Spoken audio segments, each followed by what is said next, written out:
So welcome you all. Uttarakhand special अपना paper चल रहा है और उसकी सीरीज है पूरी, जिसमें हमने ज्योग्राफी से स्टार्ट किया है और ये लेक्चर नंबर 3 है। तो चलिए आज स्टार्ट करते हैं ज्योग्राफी ऑफ उत्तराखंड। ज्योग्राफी में हम पूरा जो ज्योग्राफी है उत्तराखंड की, जो फिजियोग्राफी है, फिजियोग्राफी आप समझते हैं क्या होती है? चलिए उसको भी समझेंगे। तो वो देखेंगे, उसके पहले आपको उत्तराखंड का मैप विजुअलाइज करना है। ठीक, इसको देखना है। अब देखना ऐसे नहीं है जैसे आप देखते आ रहे हो। आप लोअर पीसीएस के लिए या फिर फैक्चुअली अगर आपने पढ़ा है उत्तराखंड, तो वो देखिए आपने एक अलग तरीके से पढ़ा होगा। ठीक है, सही है गलत वो बात चीज अलग है, लेकिन आपका एक पढ़ने का एक तरीका है। ठीक है, मैं जो पढ़ा रहा हूँ वो मेरा अपना एक तरीका है। अब आपको इसमें देखना है कि क्या आप उससे रिलेट कर पाते हो या नहीं। ठीक है, उत्तराखंड का सबसे पहले मैप देखो। मैप थोड़ा और छोटा करते हैं ताकि आपको सही से दिख जाए।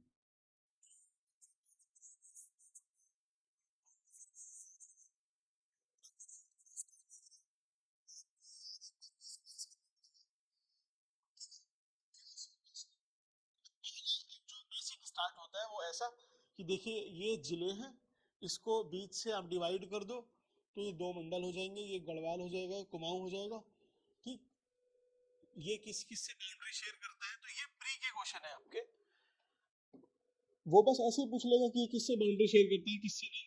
आपको कुछ और चीज समझाना चाह रहा हूँ। ठीक है, इसका मैंने ऊपर लिखा हुआ भी है उत्तराखंड का मानचित्र। आपसे कोई इंटरव्यू में पूछ सकता है, कहीं भी पूछ सकता है कि उत्तराखंड का जो मानचित्र है, ये मैप है, केवल भौगोलिक नहीं बल्कि राजनीतिक और सांस्कृतिक पहचान का प्रतिबिंब है। मीन्स रिफ्लेक्शन है यहाँ की जो पॉलिटी है, ज्योग्राफी है, और जो आपकी कल्चर है, सांस्कृतिक पहचान का प्रतिबिंब है। अब इसको आप समझाइए, कैसे समझाएंगे?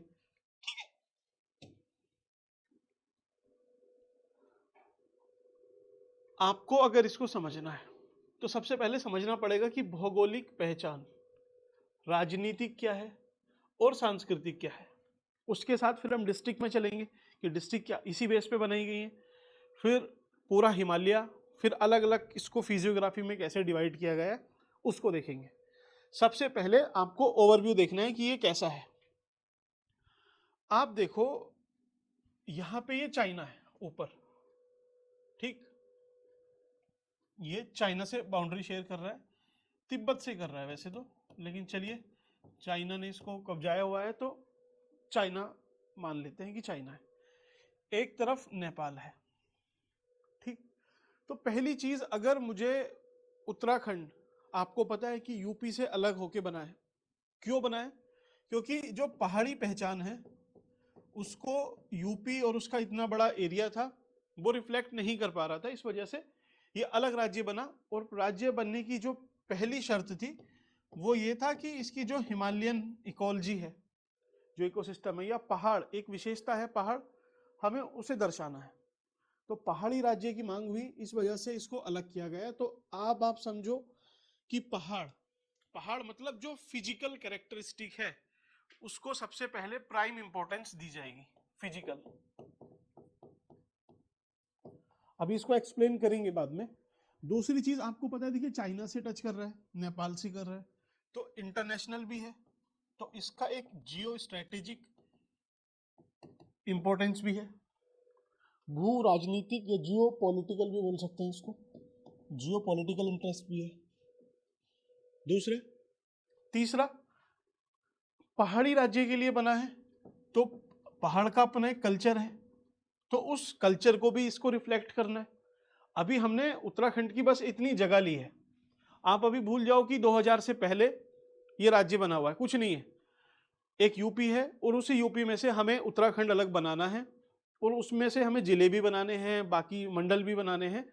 देखिए पहाड़ी राज्य आपको बनाना है बिल्कुल अलग करके। आप भूल जाइए कि आप अभी यूपी में है, उत्तराखंड में है। एक कोरा कागज आपको दिया गया है, ठीक, उसमें आपको अलग अलग मैप दिए गए हैं कि देखिए ये उत्तराखंड है, हमें उत्तराखंड बनाना है यूपी से अलग करके। तो आप किस चीज को इंपॉर्टेंस दोगे कि यार पहाड़ की मांग है तो पहली जो हमारी प्रायोरिटी रहेगी कि ऐसी चीज या ऐसी जगह हम लें जो सिर्फ पहाड़ को सिंबलाइज करे, पहाड़ को। तो आप फिजिकल कैरेक्टरिस्टिक ले लोगे। ऐसे ही क्योंकि आपने पहाड़ चुना है, उसके साथ आपको चाइना और नेपाल मिलेगा, तो आप उसकी जो जियो स्ट्रेटेजिक या जियो पॉलिटिकल सिग्निफिकेंस है उसको भी ध्यान रखोगे, उसके कल्चर को भी। तीन चीज ये ध्यान में रखी, आप आराम से उत्तराखंड का जो भी आपने बाउंड्री ड्रॉ करनी है आप कर सकते हो। आप 3 मैप ड्रॉ करो, ठीक, इस तरीके से। एक हुआ आपका कल्चर का। कल्चर का कैसे कि देखिए यहाँ पे लगभग अलग एक कल्चर है पूरा इस साइड में उत्तराखंड के। कैसे?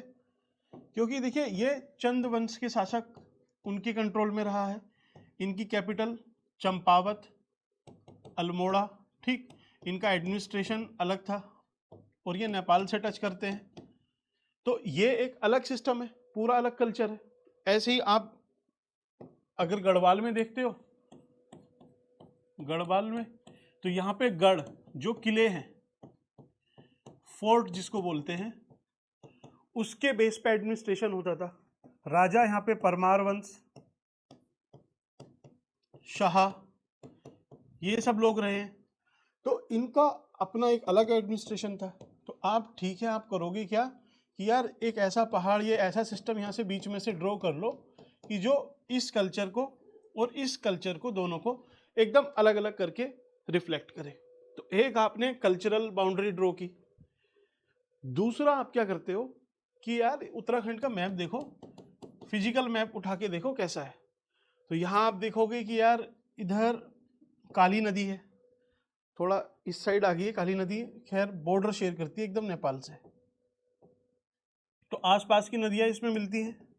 आगे रामगंगा आके इसमें कन्नौज में गंगा से मिल जाएगी, कन्नौज में, तो उसको छोड़िए। तो ये पूरा जो सिस्टम है ये काली नदी के तंत्र में आता है, शारदा भी बोलते हैं, गोमती, ये सब। और इसकी डायरेक्शन अगर आप देखोगे तो आप देखिए ये नॉर्थ होता है, ये साउथ, ये ईस्ट, ये वेस्ट। तो साउथ ईस्ट आप देखो, यहाँ से अगर इसको लेते हो आप तो लगभग इस डायरेक्शन में, इसको अगर राइट से किया जाए तो ये इस डायरेक्शन में फ्लो कर रही है। तो ये south east, south east, south east को बोलेंगे दक्षिण पूर्व। दक्षिण पूर्व की डायरेक्शन में नदियां बह रही हैं। तो लगभग आप यहां से कुछ ऐसा ड्रॉ करने की कोशिश करोगे जो कि भाई इस पूरे सिस्टम को ये अलग कर दे, और बीच में कोई पहाड़ ऐसे हैं जो इनको अलग कर रहे हैं, तो वो बहुत ही बढ़िया बात है, ठीक। अब तो फिर इस वाले को कैसे अलग किया जाएगा, लेफ्ट वाले को? तो यहां आप देखोगे टोन्स और यमुना, यमुना रिवर सिस्टम है, ऐसे ही गंगा।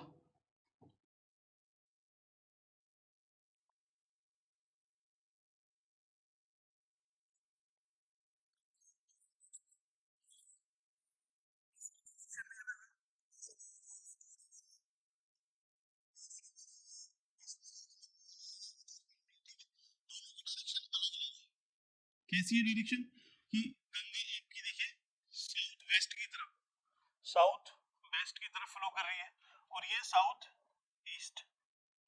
तो आप इसमें बीच में एक बाउंड्री ड्रॉ कर दोगे कि यार ये एक बाउंड्री है जो इसको अलग कर रही है।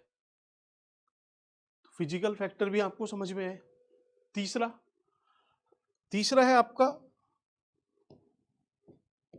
इंटरनेशनल या जियो स्ट्रैटेजिक, भू राजनीतिक, जियो पॉलिटिकल, आप कुछ भी लगा दीजिए। क्योंकि देखिए यहाँ पे चाइना से इंडिया बाउंड्री शेयर कर रहा है, इधर इधर नेपाल से। तो हमें इंटरनेशनल जो इशू है उसको ध्यान में रखना पड़ेगा कि भाई चाइना पे हम कभी ट्रस्ट नहीं कर सकते, ठीक। तो हमें कुछ इस तरीके से बनाना पड़ेगा कि कम से कम यहाँ पे ज़्यादा जगह हमें मिल पाए। जगह मतलब कैसी? आप समझो, आपसे मैं बोलता हूँ कि जो आर्मी है उसको वॉर लड़ना है, तो वो दिल्ली में रह के ज़्यादा अच्छे से लड़ पाएगी या फिर लद्दाख में? तो आंसर आएगा दिल्ली में, क्योंकि टेक्नोलॉजी है, ये सब है। लेकिन आप एक चीज़ थोड़ा सा समझो, अगर दिल्ली से आर्मी लड़ती है तो सबसे ज़्यादा डैमेज भी दिल्ली में ही होगा, और दिल्ली में सबसे ज़्यादा पॉपुलेशन है, हाईएस्ट डेंसिटी है, तो ज़्यादा लोगों को भी नुकसान होगा, बिल्डिंग को भी, इंफ्रा को भी, पॉलिटी भी, बहुत ज़्यादा नुकसान होगा दिल्ली में। तो मैदान ऐसा होना चाहिए जो एकदम खुला मैदान हो, लड़ाई हो, कोई मिसाइल उधर से फेंके भी तो कम से कम ऐसी जगह आके गिरे जहाँ पे कोई ना बिल्डिंग का लॉस हो ना ही पब्लिक का लॉस हो। तो उस तरीके से अगर आप सोचते हो तो यहाँ पे क्या है, एक तो क्लाइमेट थोड़ी सी एक्सट्रीम है, लोग ज्यादा रहते हैं, ऊपर से चाइना है, तो चाइना के हिसाब से बड़े बड़े जिले बनाएंगे, बहुत बड़े बड़े जिले, ताकि ज्यादा एरिया रहे, सेना की भी यहाँ पे नियुक्ति हो सके, जल्दी से डिप्लॉयमेंट करने, और कुछ ऐसे झगड़े हो भी जाते हैं तो कम से कम हम इतना स्पेस हो कि हम थोड़ा आगे पीछे हो सके, है ना, इतना कंजेस्टेड नहीं हो। इसी से आपको समझ में आएगा ये पाकिस्तान की जो प्रॉब्लम है। पाकिस्तान आप देखिए नक्शे में लगभग ऐसा है, ये इस तरीके से, ये पाकिस्तान है। अब इंडिया वालों ने इस बार S-400 यहाँ पे हमने रखी हुई थी, दो रखी हुई थी, एक यहाँ पे एक कहीं अलग जगह पे थी, वो नहीं बताई, क्योंकि वो बताएंगे तो फिर हमारा जो एक एडवांटेज है वो मिस हो जाएगा। अब क्या है, यहां से ये पूरी S-400 है ना, मीन्स 400 किलोमीटर तक देख सकती है, तो आराम से इस पूरी बॉर्डर को ये प्रोटेक्शन दे रही थी। अब यहाँ से सपोज पाकिस्तान ने कोई प्लेन उड़ाया, ठीक, यहाँ से कुछ उड़ा तो इसको पहले से ही पता चल जाएगा, क्योंकि इसकी रडार में आ गया है प्लेन, 400 मीटर तक इसकी रेंज है, कैच कर लेगी, रडार में आया, जैसे ही ये उड़ेगा ये इसको यहीं से भेज के मिसाइल उड़ा देगी। ठीक, ऐसे ही अगर पाकिस्तान वाले इसको यहाँ पे रखते हैं एकदम बाउंड्री पे, यहाँ से कुछ उड़ाते हैं, तभी भी ये आराम से पहचान लेगा, या फिर जो हमारा सुदर्शन चक्र था, आकाश था, वो पहचान लेंगे इसको, तो वो इसको यहाँ पे खत्म कर देंगे। वो और पीछे जाते हैं, पाकिस्तान सपोज यहाँ पे जाने की कोशिश करता है, तो यहाँ तो अफगानिस्तान है, तो अफगानिस्तान में वो जा नहीं सकता क्योंकि इंटरनेशनल बॉर्डर है, तो इसके पास पीछे हटने के लिए भी जगह नहीं है। स्ट्रेटेजिक डेप्थ इस चीज की मिसिंग है पाकिस्तान के पास, इसलिए इंडिया यहाँ पे आराम से ज्यादा मिसाइलें नहीं भी रखे, बस अपना एक अच्छा डिफेंस सिस्टम हमने बनाया, जो कि आकाश ने इस बार दिखाया है। हम अब ड्रोन के लिए भी काम कर रहे हैं, आपने सुना होगा वीवी करके कुछ है, जो अब ड्रोन से भी लड़ सकता है, और S-400 तो आपका है ही। ठीक, तो ये सब मिलके हम आराम से पाकिस्तान को टैकल कर सकते। क्या हो कि पाकिस्तान के पास यहाँ तक एरिया अगर होता तो वो S-400 से बच जाता, यहाँ से कुछ फ्लाई करके और अटैक करने की कोशिश कर सकता था। ठीक है, ऑल्दो ये जितना इजी मैंने बताया वैसा नहीं है, बहुत सारी चीज़ें इसमें काम करती हैं, लेकिन एक चीज़ जो आपको समझानी थी वो थी ये डेप्थ, ये नहीं है उसके पास। ठीक ऐसे ही, मीन्स ठीक ऐसे ही तो नहीं, लगभग अगर हमें यहाँ पे जो बॉर्डर डिस्ट्रिक्ट है वहाँ पे स्पेस देना पड़ेगा ताकि हमारी सेना भी आ पाए, सेना को थोड़ा आगे पीछे होना है तो वो इजीली हो पाए और ढंग से हम चाइना से लड़ पाए। ठीक, अब उत्तराखंड का एक बार आप मैप देख लो, क्या है पूरा, यही तो है। उत्तराखंड को 13 जिले हैं उत्तराखंड में, 13 का आधा कितना होगा, 6 6 12 प्लस 1 13, इसी तरीके से होंगे। तो अभी आप गिनो, देखिए 6 तो इस साइड हो गए आपके ये, ठीक, 1 2 3 4 5 6, और 1 2 3 4 5 6, 6 ही आपके इस साइड हो गए, ये वाले। ठीक, ये 6 आपके ये हैं और बाकी 6 नीचे हैं। बीच में बचा चमोली। अब चमोली की बात आएगी तो फिर इसको किस साइड रखना है, गढ़वाल में रखना है। इसको फिर हमने नाम दिया गढ़वाल। गढ़वाल, गढ़वाल क्यों, क्योंकि गढ़ मतलब किले, फोर्ट के द्वारा एडमिनिस्ट्रेशन होता था, अलग अलग राजा थे, राजवंश थे, यहाँ की फिजिकल बाउंड्रीज या फिजिकल जो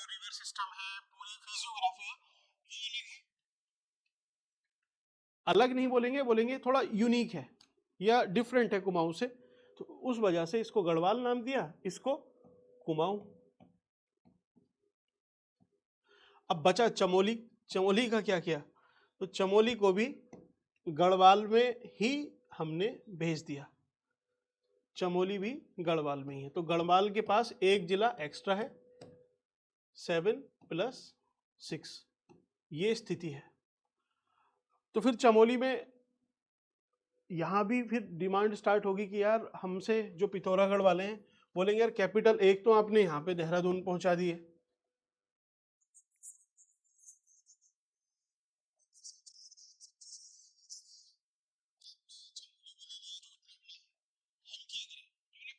चमोली आपके पास नहीं है, लेकिन यहाँ पे आपको एक कैपिटल हम दे देंगे। यहाँ पे कैपिटल शिफ्ट की गई, समर कैपिटल गैरसैंण के नाम से।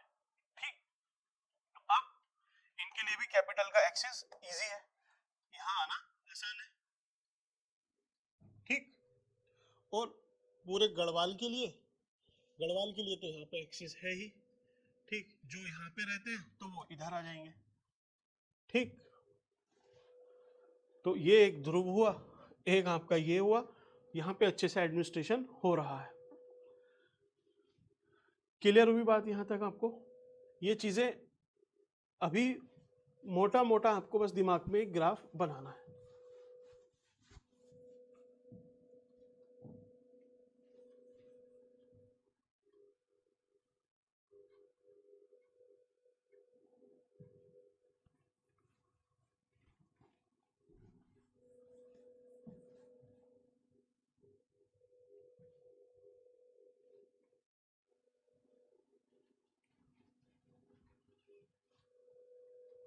ठीक,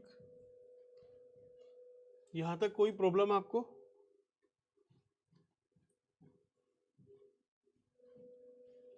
चलिए, अब सिंपल सा लॉजिक है, उस लॉजिक पे बेस पे आप देखो कि ये चाइना का बॉर्डर है, तो ऊपर के जो ये जिले हैं, आप उत्तरकाशी, ठीक, देखो आप मैप में आराम से कितना बड़ा है, बड़ा नहीं दिख रहा आपको?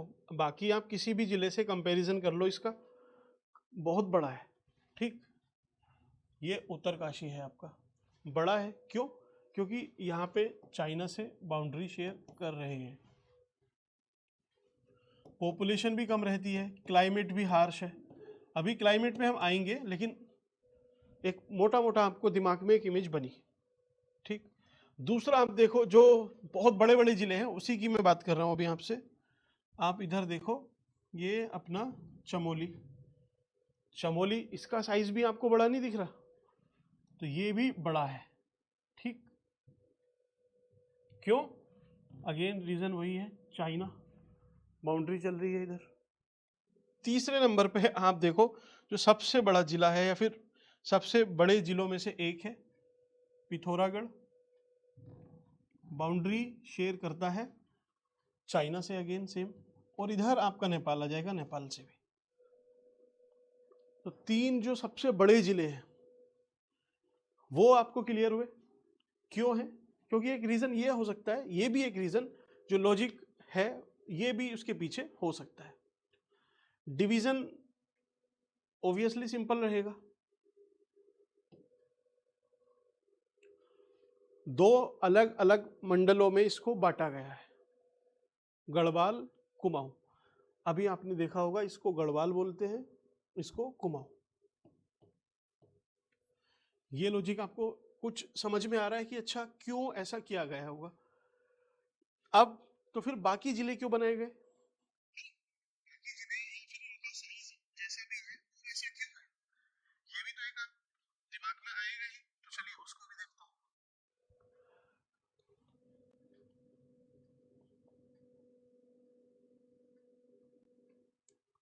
एक फैक्टर उत्तराखंड में वो हमेशा रहेगा, वो है एनवायरमेंटल, एनवायरमेंटल पर्यावरणीय। दूसरा, यहाँ की जो फिजिकल टोपोग्राफी है, टोपोग्राफी है, उसको भी इंपॉर्टेंस दी जाएगी। और तीसरा आप बोल सकते हो प्रशासन, एडमिनिस्ट्रेशन।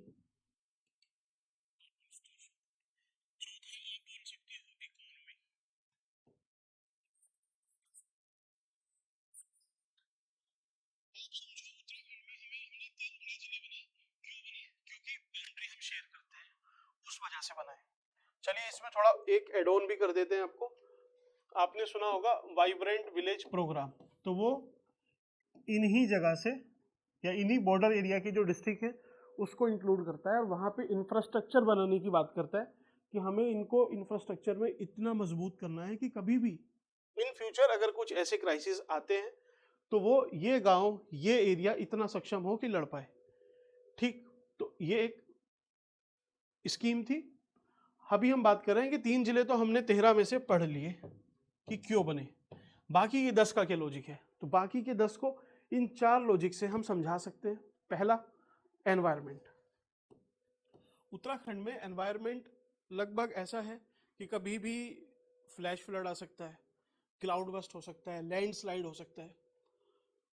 अब अगर आपने बहुत बड़े जिले बनाए, ये तो 3 हमारी मजबूरी थी बनाना, इसके बाद अगर हम बहुत बड़ा डिस्ट्रिक्ट बनाते हैं और आप ऐसा कुछ मान के चलो कि कहीं पे एक घटना होती है, यहाँ पे अगर सपोज घटना होती है, इसको तो चलिए हमने बनाया लेकिन इसका एग्जाम्पल लेते हैं, यहाँ पे कोई घटना होती है और ये इतना बड़ा जिला है, एक ही जगह है, डिस्ट्रिक्ट हेडक्वार्टर यहाँ पे है, तो सोचो यहाँ से इधर एक्सेस करना कितना मुश्किल है, जो फैसिलिटी आपको पहुंचानी है कितनी मुश्किल हो जाएंगी।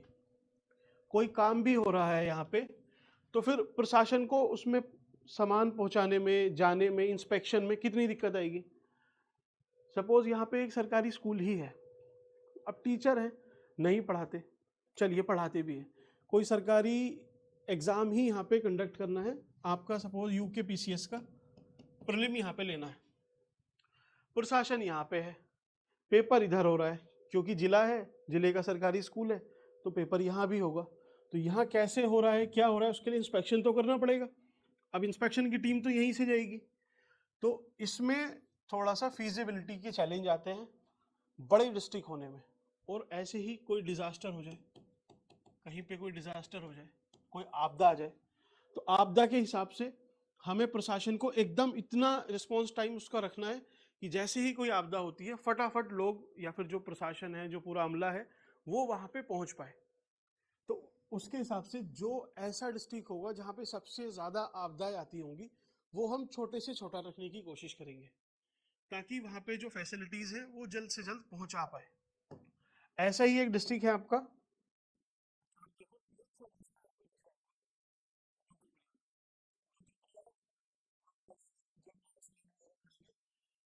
लैंडस्लाइड प्रोन डिस्ट्रिक्ट है, यहाँ पे बहुत ज़्यादा लैंडस्लाइड आते हैं। तो इसका देखो साइज हमने कितना छोटा रखा है, उसी लिए ताकि यहाँ हेडक्वार्टर है तो फटाफट यहाँ पे प्रशासन पहुँच पाए कहीं भी कोई चीज़ होती है तब। ठीक, ये एक छोटा रखा है।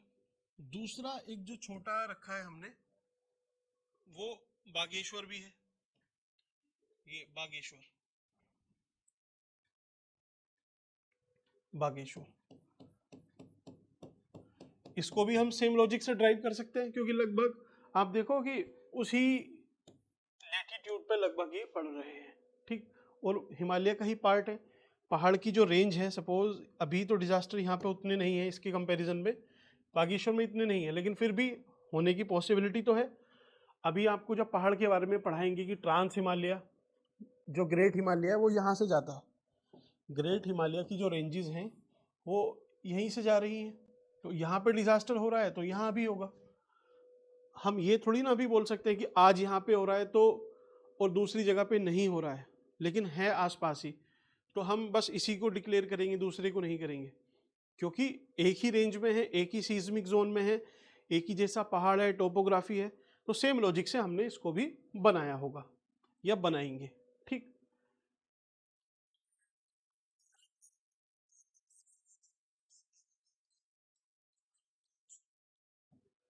पहला लॉजिक आपका हुआ। ठीक, अब एक चीज आप देखो वो है इकोनॉमिक एक्टिविटीज, लास्ट वाला हम देखो इकोनॉमिक एक्टिविटीज। आप जब उत्तराखंड को पढ़ोगे तो उत्तराखंड का 86% एरिया, 86% ये सब पहाड़ है। ठीक, बाकी जितना बचा 14%, 13 पॉइंट समथिंग है, लेकिन एवरेज 14% मोटा। ठीक, ये 14% प्लेन है। अब जितनी फैक्ट्री आनी है, फैक्ट्री, इन्वेस्टमेंट, जो रिसोर्सेज हैं, एग्रीकल्चर भी यहीं पे पॉसिबल हो पाएगी ज़्यादा अच्छे से, तो सारी इकोनॉमिक एक्टिविटीज़ इधर ही होंगी। और प्लेन से कनेक्टिविटी हमें रखनी है, तो प्लेन से कनेक्टिविटी मीन्स यूपी से, दिल्ली से, आसपास की रीजन से कनेक्टिविटी इसी रीजन की सबसे ज़्यादा होगी। तो यहाँ पे ये इकोनॉमिक हब बन जाएगा आपका। आप उठा के देख लो नक्शे को, ये इकोनॉमिक हब ही है सारी डिस्ट्रिक्ट आपकी। कैसे? आप हरिद्वार देखो, हरिद्वार में क्या है? सिडगुल सुना होगा आपने, state infrastructure development corporation of Uttarakhand limited. Means क्या है कि उद्योग पूरा यहाँ पे अच्छे से हो पाता है, इकोनॉमिक एक्टिविटीज बहुत ज्यादा हाई है।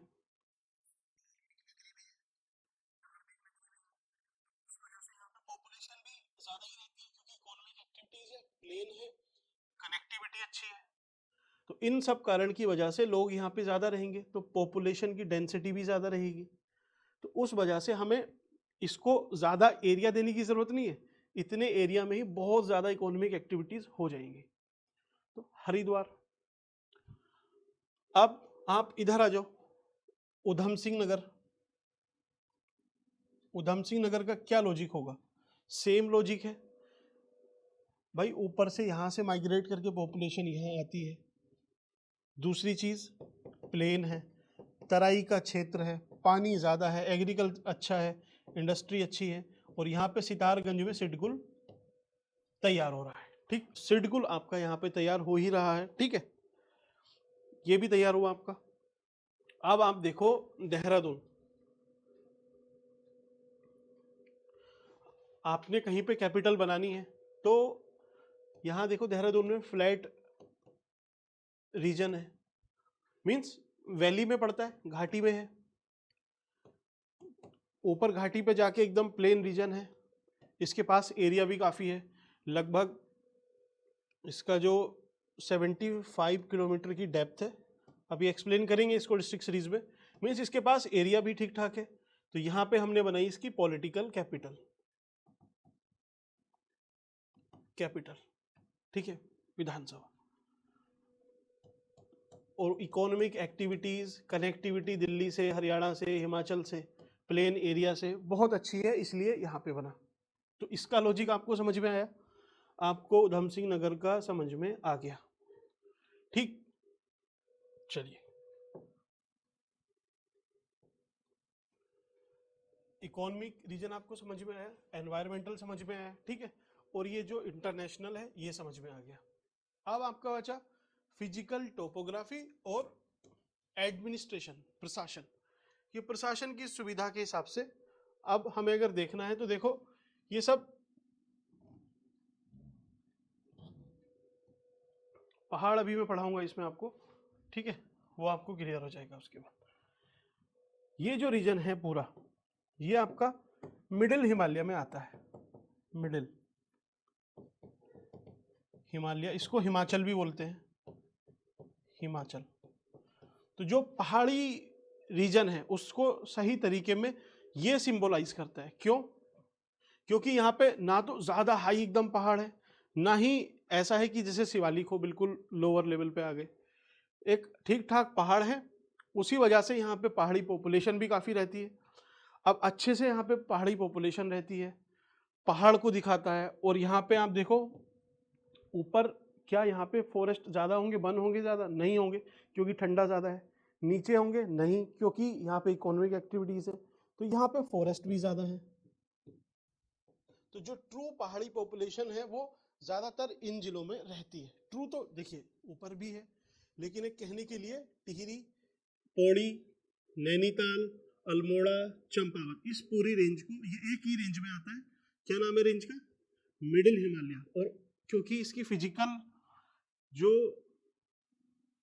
डिवीजन है हिमालय का वो इसी रेंज में आता है, तो हमने इस सब रेंज को, जैसे यहाँ पे एक पहाड़ है तो उसको ये नाम दिया, दूसरे को ये दिया, तीसरे को ऐसे दिया, चौथे को ये नाम दिया, इस तरीके से हमने इसका नामकरण किया होगा। ठीक, गढ़वाल, कुमाऊं, ये समझ में आपको आ गया। तो अब 13 के 13 जिले अपने तैयार हुए। ठीक, मीन्स एक ब्रीफिंग हुई, ये कोई अभी इसमें पढ़ाना नहीं है मुझे, पूरी डिस्ट्रिक्ट नहीं पढ़ानी, पढ़ाना तो आपको उत्तराखंड का हिमालय, प्लेन, तराई, वो सारी चीज़ें हैं, लेकिन ये आपको ज़रूरी है समझना, वरना सीधे सीधे ऐसे भी बताया जा सकता है कि ये हिमाचल से टच करता है, ये इससे टच करता है, ये यहाँ पे टच करता है, यहाँ के 3 जिले, यहाँ के 6 जिले, यहाँ के 5 जिले। वो प्रीलिम तक तो ठीक है, लेकिन आपकी जो अंडरस्टैंडिंग है उत्तराखंड की वो नहीं बन पाएगी। और मैं ये मान के चल रहा हूँ कि आपको एक ही बार पढ़ना है, थोड़ा सा इसमें टाइम लगेगा, लेकिन उसके बाद आप उत्तराखंड का भी कहीं से कुछ पढ़ने की ज़रूरत ही नहीं पड़ेगी, सब कुछ आपको आता होगा, चाहे वो कितने ही हायर लेवल पे आपसे पूछ ले, लोअर लेवल पे पूछे तभी भी आता होगा, प्री में, मेंस में, इंटरव्यू में, ये तो एक अलग ही चीज़ हो गई, कुछ भी पूछ ले आपको आता होगा। ठीक, ये समझ में आया? चलिए,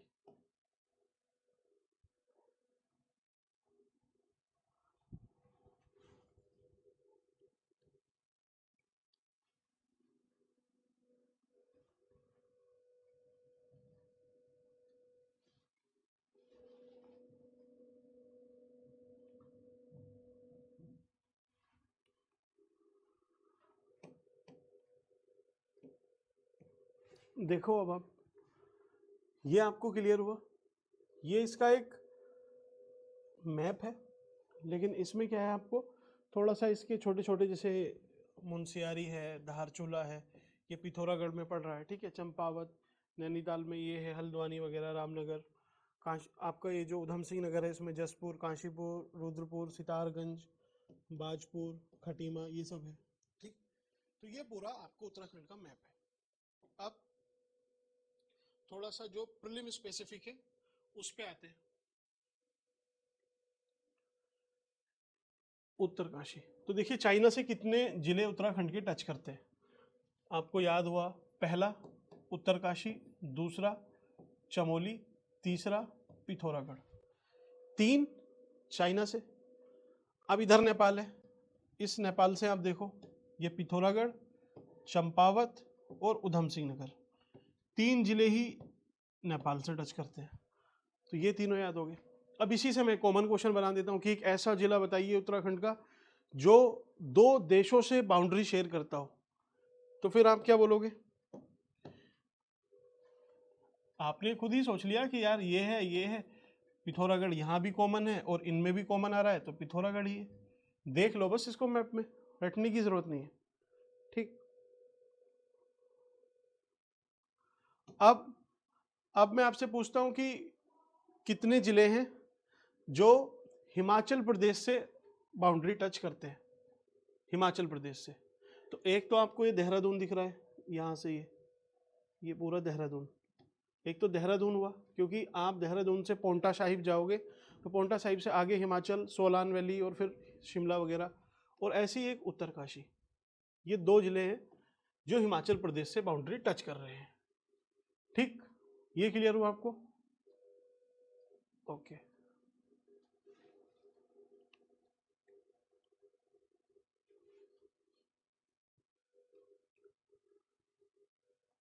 आराम से इसको आपने देखना है, बस देखो इसको, 2, 3, 3, अब नीचे वाला बचा।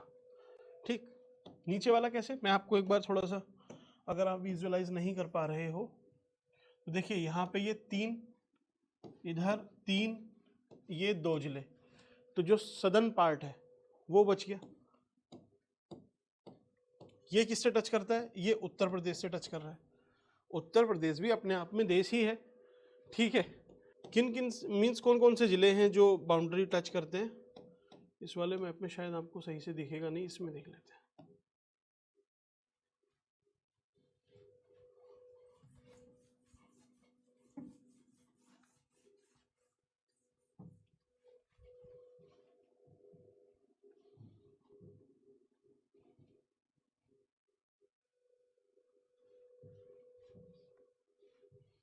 बस इसी को साफ करते हैं। ठीक है, एक तो देखो ये पूरा यूपी है, तो यूपी आपको समझ में आ जाए, ताकि ये यूपी है,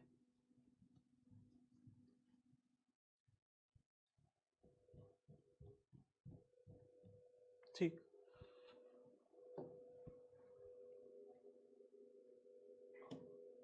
तो एक जिला तो आपका देखिए ये देहरादून हुआ, एक,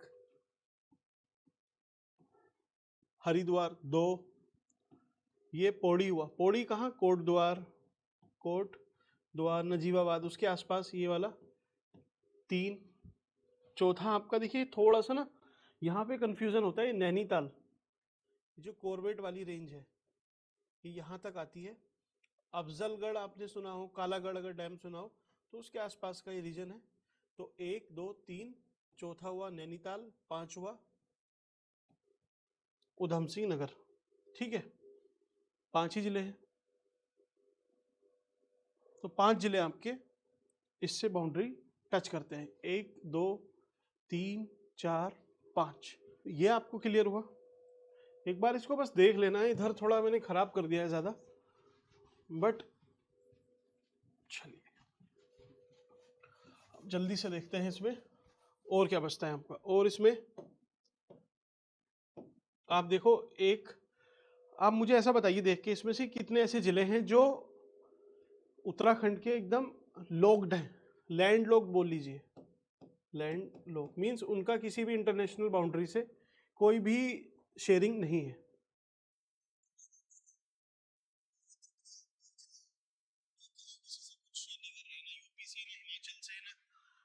कहीं नहीं, तो एक ये हुआ। दूसरा आप बोल सकते हो ये टिहरी, ठीक, दूसरा ये टिहरी है, ये किसी से शेयर नहीं कर रहा है। नीचे आप आओगे पौड़ी, तो ये तो यूपी से टच कर रहा है। देन इधर आप चलो, ये अल्मोड़ा है, तो अल्मोड़ा भी कहीं पे टच नहीं कर रहा है। तीसरा हुआ अल्मोड़ा, चौथा हुआ आपका ये बागेश्वर। ठीक, मैं भी देख लेता हूं एक बार, चार ही हैं जो किसी से बाउंड्री शेयर नहीं करते, एक दो तीन चार। ठीक, इसमें रटने जैसा कुछ नहीं है, इसलिए मैं ऐसा नहीं कि मुझे एग्जैक्ट डेटा पता है कि चार हैं तीन हैं, वो ठीक है आप याद कर सकते हो, लेकिन उसका कोई फायदा नहीं। आपको पता है कि चार है तो उससे क्या हो गया, है ना। आप किसी से या फिर गूगल पे सर्च कर लोगे तभी भी पता चल जाएगा चार है। बात तो तब है ना जब पता हो कि क्यों है, कैसे है, वो चीज है, वो फिर पढ़ना हुआ। वरना तो आप वन लाइनर किसी भी बुक को उठा के पढ़ लो, परीक्षा वाणी उठा के पढ़ लो, तो उसी से आपका हो जाएगा। बात यह है कि एक बार समझ लोगे तो आपको एक अच्छी अंडरस्टैंडिंग रहेगी। ठीक, फिर आपको टाइम लगेगा थोड़ा पॉज करके सोचने में, लेकिन आप लॉजिक आपके अच्छे हो जाएंगे। ये हुआ। अब इसमें एक आध क्वेश्चन आपका जो बचता है या बनता है वो है, ये लैंडलॉक हुआ। अच्छा हाँ, अब उत्तराखंड से ही क्वेश्चन बनता है आपका एक, वो आपसे पूछ सकता है कि आप उत्तराखंड के ऐसे जिले बताइए जो सबसे ज्यादा एक दूसरे जिलों से बाउंड्री शेयर करते हों। मतलब साफ है, एक ऐसा जिला जो सबसे ज्यादा बाउंड्री शेयर कर रहा है, कौन सा है? सोचिए या देखिए इसमें कोई ऐसा जिला जो सबसे बाउंड्री शेयर करता है आपका। हम अगर चमोली को लेते हैं तो एक दो इससे शेयर कर रहा है, तीन, अल्मोड़ा चार, बागेश्वर पांच और पिथौरागढ़ छह। तो चमोली आपका छह से शेयर कर रहा है इन सबसे। ठीक, और एक इंटरनेशनल बाउंड्री, तो 6+1 बोल सकते हैं। तो ऐसा पिथौरागढ़ के साथ नहीं है क्या, एक दो तीन चार, ये चार के साथ ही है। ठीक, और कौन सा जिला है आपका? पौड़ी देखते हैं, चलिए पौड़ी। पौड़ी एक आपका ये हुआ, दूसरा, तीसरा, चौथा, चार, पांच, छ, सात। हाँ, पौड़ी आपका 7 जिलों से बाउंड्री शेयर कर रहा है, 7, और एक पौड़ी खुद हुआ 8। तो टोटल 8 जिले तो इसी में टच कर रहे हैं, पौड़ी गढ़वाल में। तो श्रीनगर जो कैपिटल बनाई थी पहले, इस पहले जो डायनेस्टी रही है उन्होंने जो बनाई थी कैपिटल, वो बहुत सही बनाई थी कि सबसे ही टच कर रहा है। ठीक है, तो ये समझ में आया, 7 सबसे ज्यादा, फिर आप चमोली रख सकते हो 6। अब आप देखिए 7 से टच कर रहा है, एक ये खुद हुआ 8, 13 जिले टोटल है, 8 तो यही हो गए, तो 5 ऐसे जिले बचे जो लगभग इससे बाउंड्री शेयर नहीं करते। तो कौन कौन से होंगे 5? तो एक तो देखो ये एकदम अनभिज्ञ है, एक तो ये हुआ, दूसरा पिथौरागढ़ हो जाएगा, एकदम अलग है, 2, तीसरा चंपावत एकदम अलग है, ठीक, उधम सिंह नगर ये भी नीचे, 4 ये भी बाउंड्री टच नहीं कर रहा, और 5वां आपका बागेश्वर।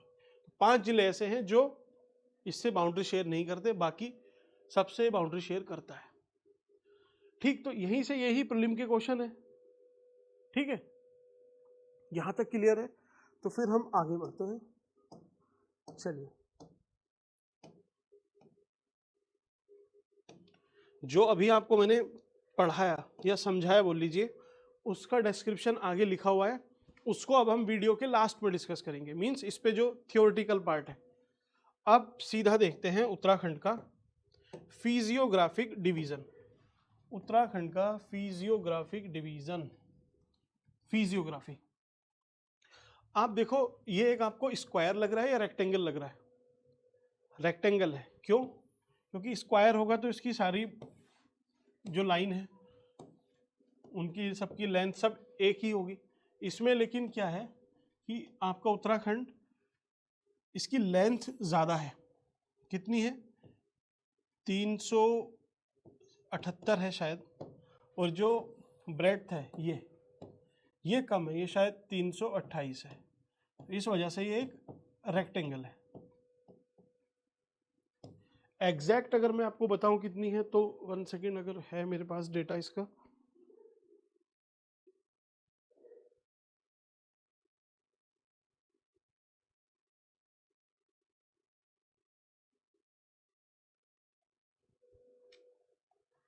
हाँ 356 अगर एकदम प्रिसाइज हो जाए तो, मीन्स थोड़ा बहुत इधर उधर हो सकता है, सीधा सीधा तो नहीं पूछेगा आपसे।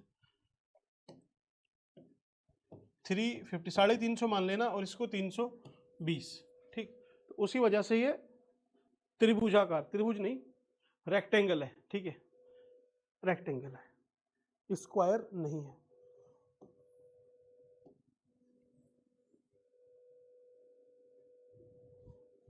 ठीक, अब आप देखो इसका दूसरा फैक्ट निकल के आता है कि 86% यहाँ पे माउंटेन है, पहाड़ है, और 14% इसको हम प्लस कर देते हैं, वो प्लेन है। टोटल 100% हो जाएगा आपका। तो 86% माउंटेन कहाँ पर है? ओबियसली ऊपर ही होगा, ठीक। ये सारा पहाड़ है, इस पहाड़ का डिवीजन भी है, उसको देखेंगे, लेकिन ये सब पहाड़ है, पहाड़ी राज्य है तो पहाड़ी है। बाकी जो बचा आपका रीजन ये सब प्लेन में आता है। ये भी थोड़ा सा ऊपर हो गया, इसमें और नीचे आएगा। आगे बढ़े, फिजियोग्राफी क्या होती है वैसे? एक बार इंटरव्यू में क्वेश्चन पूछा था, ठीक है, मेरे ही फ्रेंड से पूछा था, और ज्योग्राफी ऑप्शनल था, तो पहला क्वेश्चन ही ये था कि इंडिया कितने फिजियोग्राफिक रीजन में डिवाइडेड है, ठीक है। यूपीएससी ने पूछा था धौलपुर हाउस में। तो कितने पार्ट में आप डिवाइड करते हैं? एक तो ये हिमालय हुआ, ठीक, दूसरा हुआ आपका हिमालय यहां तक है, ये अंडमान निकोबार तक जाता है हिमालय। दूसरा आपका ये पूरा प्लेन हुआ, गैंगेटिक प्लेन, 2। तीसरा आपका ये पठारी रीजन हुआ, 3। फिर है आपका चौथा ये कोस्टल इंडिया, कोस्टल प्लेन, ठीक, 4। और फिर यहाँ पे है आपके आइलैंड, एक हुआ आपका आइलैंड वाला पार्ट, ये लक्षद्वीप और अंडमान निकोबार। तो 5 फिजियोग्राफी में इंडिया डिवाइडेड है, ठीक। कहीं पे पूछा जाए तो याद रखना।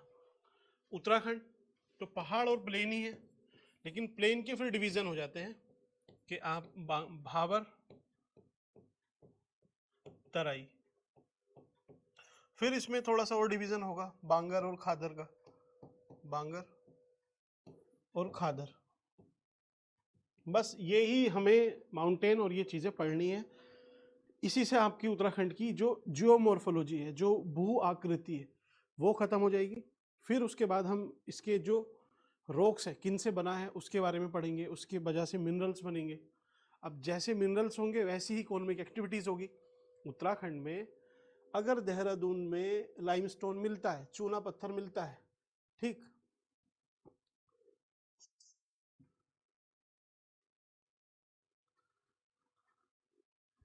तो जो लोग देहरादून में रहते हैं उन्हें पता होगा कि क्रॉसिंग से पहले देहरादून सहस्त्रधारा रोड पे आपका क्रॉसिंग पड़ता है, तो उस क्रॉसिंग से पहले उस रीजन को चूना पत्थर ही बोलते हैं क्या, कुछ ऐसा ही बोलते हैं, ठीक। उससे आप रिलेट करके ऐसे याद रख सकते हो। तो जहाँ पे जैसी रॉक्स होंगी वैसा रिसोर्स होगा, उस रिसोर्स के बेस पे वहाँ पे वैसी इंडस्ट्री होगी, इंडस्ट्री या फिर एग्रीकल्चर, जो भी चीज़ है वो वहाँ की जियोग्राफी डिसाइड करेगी, ठीक। अब आते हैं आपका हिमालय पे। अब हिमालय, हिमालय अगर पहले उत्तराखंड की बात करें तो उत्तराखंड से सिर्फ आपको उत्तराखंड से ये बात समझ में नहीं आएगी। मैं बता भी दूंगा, निकल भी जाएंगे और जो क्वेश्चन आएंगे वो भी बन जाएंगे, लेकिन हिमालय का पूरा कॉन्सेप्ट आपके दिमाग में होगा नहीं, ये मैं गारंटी लेता हूँ। क्यों? क्योंकि हिमालय कोई एक ही स्टेट में थोड़ी ना है। पूरा जब आप उसको समझोगे तब आपकी समझ में बात आएगी कि हाँ ये क्या चीज़ है।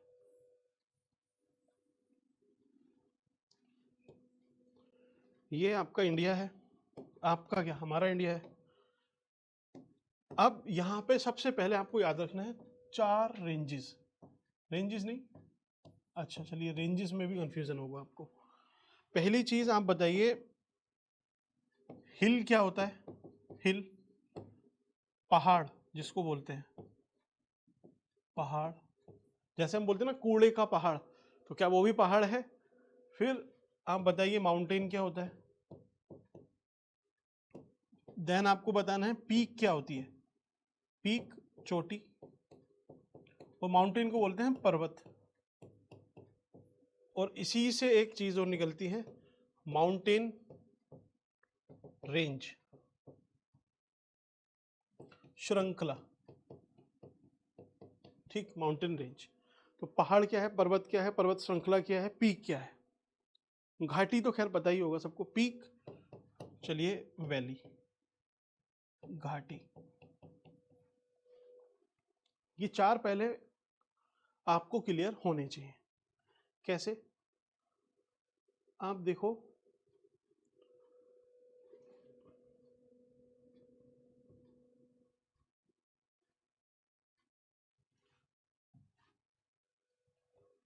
इस तरीके की एक आकृति है, और इसको चलिए ले लेते हैं। अब आप समझिए ये क्या है। हिल, एक एवरेज हाइट अगर आप ले ले, इसको हम 1000 मीटर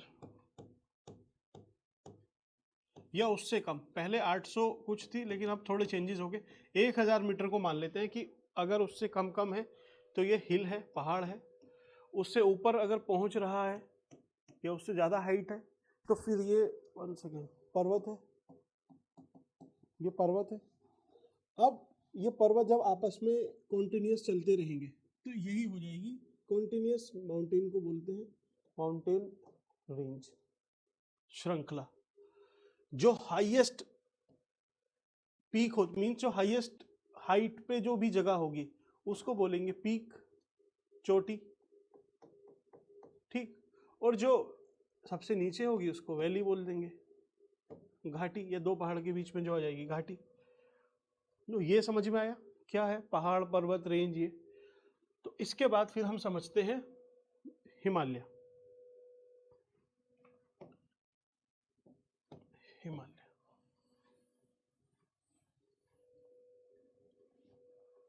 उत्तराखंड देखिए आपका इधर कहीं पड़ता है, ये रीजन आप ले लीजिए, ये उत्तराखंड है।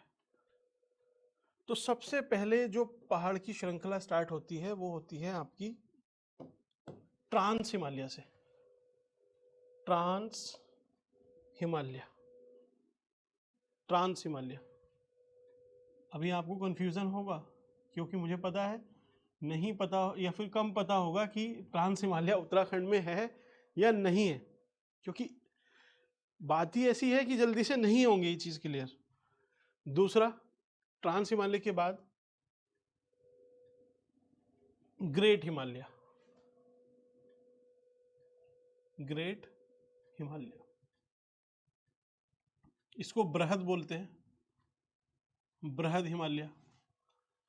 ठीक, ये समझ में आया। अब तीसरी हम लाइन ड्रॉ करते हैं, चलिए रेड से, इसको बोलेंगे मिडिल हिमालय, मिडिल हिमालय, या फिर लेसर हिमालय भी बोल देंगे इसको। इसको हम हिमाचल भी बोलते हैं, हिमाचल। और सबसे नीचे आपका आएगा शिवालिक, शिवालिक, सही लिखा है, शिवालिक, ये शिवालिक है। तो ये आपको समझ में आया, trans Himalaya, great Himalaya, middle Himalaya, Shivalik. अब ये हिमालय हिमालय चल रहा है कि हिमालय बना कैसे, थोड़ा वो भी तो बताओ, क्योंकि हमने जो पढ़ा था वो भूल गए, है ना, याद नहीं होगा आपको। तो चलिए एक बार उसका भी रिवीजन कराते हैं। सबसे पहले जब कुछ नहीं था तब क्या था, शून्य, शून्य ही तो था।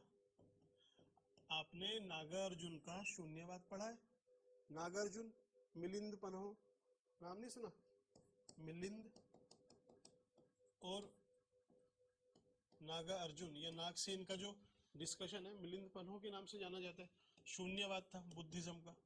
फिर शंकराचार्य आएंगे, वो अद्वैत देंगे, अद्वैत, अद्वैत, अद्वैत का मतलब आपको पता है, बड़ा लॉजिक इन्होंने समझाया, वो ये था कि अद्वैत मतलब, द्वैत मतलब दो होंगे, अद्वैत कि दो नहीं है तो मतलब एक है। यही तो हम लॉजिकली ड्राइव करने की कोशिश करेंगे। ये बोलेंगे नहीं नहीं नहीं, एक भी नहीं है, अद्वैत मतलब दो नहीं है। हम बोलेंगे कि यार दो नहीं है तो एक होगा, बोले नहीं एक भी नहीं है, तो फिर क्या है, बोले कुछ नहीं है, शून्य है। तो जो शून्यवाद इनका है वही शंकराचार्य का लगभग अद्वैत कहलाता है। उससे पहले हम अगर अर्थ को देखते हैं तो अर्थ आप देखो गोल है, तो गोल क्या है, एक बड़ा शून्य है ना, शून्य ही तो है ये भी। और जो बड़े बड़े ज्योग्राफर हैं 1925 में आके 30 में आके या उसके थोड़ा सा पहले ही ये इनको पता लगा, जो बहुत बड़े ज्योग्राफर हैं, इवन अरब में भी ज्योग्राफी में बहुत अच्छा काम हुआ है, अल मसूदी और बहुत सारे ज्योग्राफर जो रहे हैं वो अरब के रहे हैं। आपने सुना होगा कि मॉनसून का नाम क्यों पड़ा है, क्योंकि वो सीजनल रिवर्सल ऑफ विंड है। तो वो किसने दिया था, अल मसूदी। कहाँ पे थे, अरब में थे। तो ज्योग्राफी में बहुत अच्छा काम अरब में भी हुआ है। लेकिन इंडिया में हम पहले से ही बोलते हैं क्या, भूगोल, कि जो भू है, जो लैंड है या फिर अर्थ समझ लीजिए, ये गोल है। हम जब पहले से ही बोल रहे हैं तो फिर इसके बाद जिन भी लोगों ने बताया सोच के कि हाँ धरती गोल है, तो फिर उन्होंने क्या ही बताया, हम तो बोलते ही पहले से इसको भूगोल है, भूगोल है। तो ये पृथ्वी पूरी गोल है, ये गोल थी। ठीक, इसमें एक लैंड मास था जिसका नाम था पेंजिया, पेंजिया, पेंजिया। और आसपास जो पानी था या जो था बचा हुआ उसको बोलते थे पैंथालासा। ये सब था पैंथालासा। ठीक, और फिर यहां से आपको समझ में नहीं आएगी कहानी, तो इधर ही मैं ड्रॉ करते रहता हूं। ठीक, पेंजिया, पैंथालासा। अब होगा क्या, कुछ सालों बाद, ये कितने साल पुरानी बात है, लगभग 11 करोड़ साल पुरानी बात है। हिंदी में समझ में आता है, मैं बोल दूं million years ago, billion years ago, तो वो मजा नहीं आता उसमें, है ना। पेंजिया, तो पेंजिया क्या होगा, ये टूटना स्टार्ट होगा, बीच से टूट जाएगा। उसके लिए अलग अलग फोर्सेस थी खींचने वाली। किसी ने बोला कि जो सन है और अर्थ है और मून है उसका ग्रेविटेशन फोर्स है, किसी ने कुछ और बोला, वो बात की बात है, लेकिन ये टूटना स्टार्ट करती है। तो जो नॉर्थ वाला पार्ट था उसका नाम पड़ा लोरेशिया, सॉरी लोरेशिया नहीं, अंगारा लैंड। और जो साउथ वाला था उसका नाम पड़ा गोंडवाना लैंड। ठीक, ये दूसरे नंबर की कहानी है। फिर कुछ साल बाद क्या होगा, धीरे धीरे ये जो था आपका, ये पूरा अलग हो जाएगा लगभग।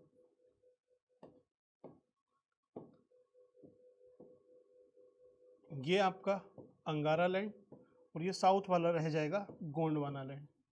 बीच का जो पानी है ये जो है इसको बोलेंगे टेथिस सी। Tethys sea.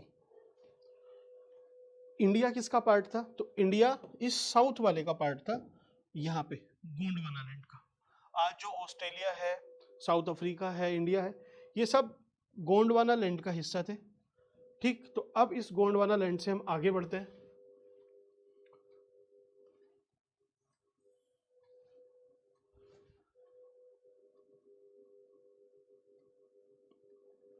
अब जैसे ये इंडिया है, ठीक, ये आपका इंडिया है। बीच में क्या है, ये समुद्र है, इसको आप पानी बोल लीजिए। ये पानी है। पानी में क्या होगा, मिट्टी होगी, गाद होगी, कंकड़ होंगे, पत्थर होंगे, ठीक है, अलग अलग मिनरल्स होंगे। तो ये सब थे। अब जब इंडिया सामने टकराएगा यहाँ पे, ये क्या है, ये प्लेट है अपनी, अलग प्लेट है। मीन्स जो इससे पहले बिछड़ा था अंगारा लैंड, उससे जाके ये टकराने की कोशिश करेगा, बिछड़े हुए दो मिलने की कोशिश करेंगे। तो यहाँ पे देखिए पहले से ही कुछ भू आकृति मौजूद थी, और यही इसी को हम बोलते हैं ट्रांस हिमालय। ट्रांस हिमालय यही है आपका ट्रांस हिमालय। ट्रांस हिमालय मतलब हिमालय जैसा है, लेकिन एक्चुअल में ये हिमालय की एज का नहीं है। लेकिन हम तो आगे बढ़ ही रहे हैं, हम आगे बढ़ रहे हैं ऐसे।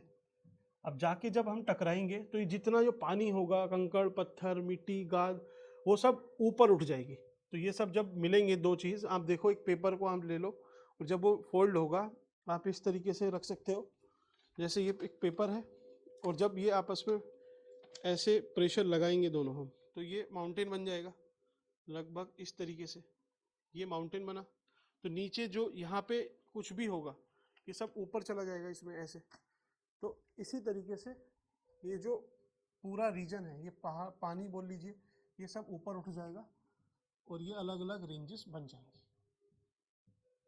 ठीक, ये पूरा यहाँ पे मिलेगा और ये पहाड़ बना, यही है आपका हिमालय। तो कभी भी हिमालय को ट्रांस हिमालय में काउंट नहीं करना। ठीक, ट्रांस हिमालय वो थोड़ा और पुराना है। हिमालय क्या है, यंग फोल्ड माउंटेन है, यंग फोल्ड माउंटेन। अब आपको समझ में, पहली चीज यंग है, जवान है।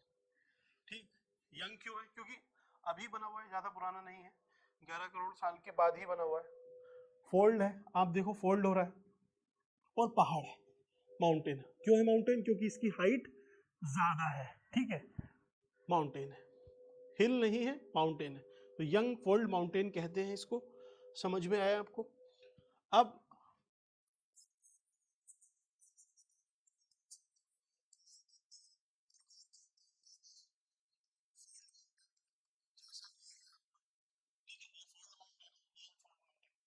दूसरे होते हैं ब्लॉक माउंटेन। ब्लॉक माउंटेन क्या होता है, ये एक लैंड सरफेस है, यहाँ पे जब फोर्स लगती है तो ये कुछ पार्ट आपका टूट के अलग हो जाएगा।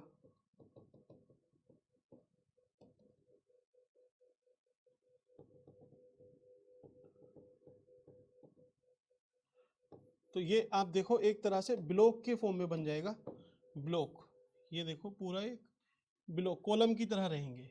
ठीक, क्योंकि यहाँ पे अलग अलग कंप्रेशनल और टेंशनल फोर्स लगती है, तो उस फोर्स की वजह से ये अलग अलग रह जाएगा। इसको ब्लॉक माउंटेन बोलते हैं। ब्लॉक माउंटेन हमारे जो प्लेट्यू में है, जो पठारी रीजन है, वहाँ इसके एग्जाम्पल मिलते हैं, ब्लॉक माउंटेन। और तीसरा होता है आपका वोल्केनिक माउंटेन। वोल्केनिक। वोल्केनिक कैसे? आप देखो कोई वोल्केनो है, ये वोल्केनो है, ठीक, ये वोल्केनो है, ये निकला, ठीक, तो आप देखो लैंड तो यहाँ पे है, नीचे है, ये इसकी हाइट ज़्यादा हो गई है, अब फिर बाद में कभी तो सूख जाएगा, तो यहाँ पे जो भी पानी रह जाएगा वो ताल बन जाएगा, एक तरीके से ताल या बर्फ से ढक जाएगा पूरा, क्योंकि हाइट ज़्यादा है, और ये पूरा एक पहाड़ बन जाएगा, इसको वोल्केनिक माउंटेन बोलेंगे। एग्जाम्पल आपको लेना है तो आप माउंट किलिमंजारो का ले सकते हैं। माउंट किलिमंजारो ये एकदम ठंडा है। अब किलिमंजारो पे बात आ गई है तो मैं चाह रहा हूं इसको रोक देता हूं यहीं पे, लेकिन क्योंकि फिर ऐसे आधी अधूरी बात में मजा नहीं आएगा, आप समझो इसको। किलिमंजारो देखिए ये पूरी अर्थ है, ये इक्वेटर है 0 डिग्री, ये 30 डिग्री है, ये 30 डिग्री साउथ है। एक जनरल सी बात है, आपको पता होगा कि लैटिट्यूड के हिसाब से ठंड बढ़ती जाती है, कि यहाँ पे देखिए गर्मी है, गर्म है, यहाँ पे थोड़ा सा कूल है, यहाँ पे एकदम कोल्ड है, ठंडा है। तो यहाँ पे जो पहाड़ होंगे वहाँ पे ठंड होगी। अब इक्वेटर पे क्योंकि गर्मी है, गर्म है, तो यहाँ पे जो पहाड़ होंगे, जो भी चीज़ें होंगी वहाँ पे गर्मी होनी चाहिए।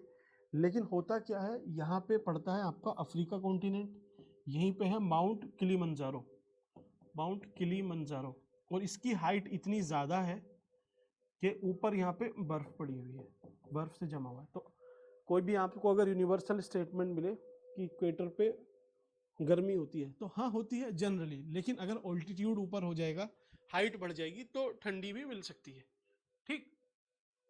उदाहरण के लिए आप राजस्थान का देख लो, राजस्थान में ये आपका राजस्थान है, अभी अरावली का इशू चल रहा है, तो अरावली पे ही पहले आप राजस्थान देखो, यहाँ पे गर्मी रहती है, गर्म है, रेगिस्तान है, ठंड दूर दूर तक नहीं है, लेकिन यहीं पे है माउंट अबू, माउंट अबू, वहाँ पे ऊपर लेक भी है और ठंडा रहता है।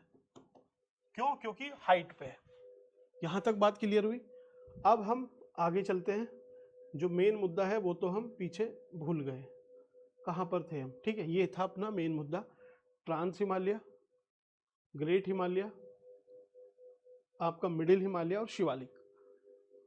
अब अगर उत्तराखंड का मैं मैप देखता हूँ तो मुझे समझ में आता है कि उत्तराखंड तो ये है, तो उत्तराखंड में ये 4 चीज़ें हमें मिल रही हैं, 3 चीज़ें, क्या?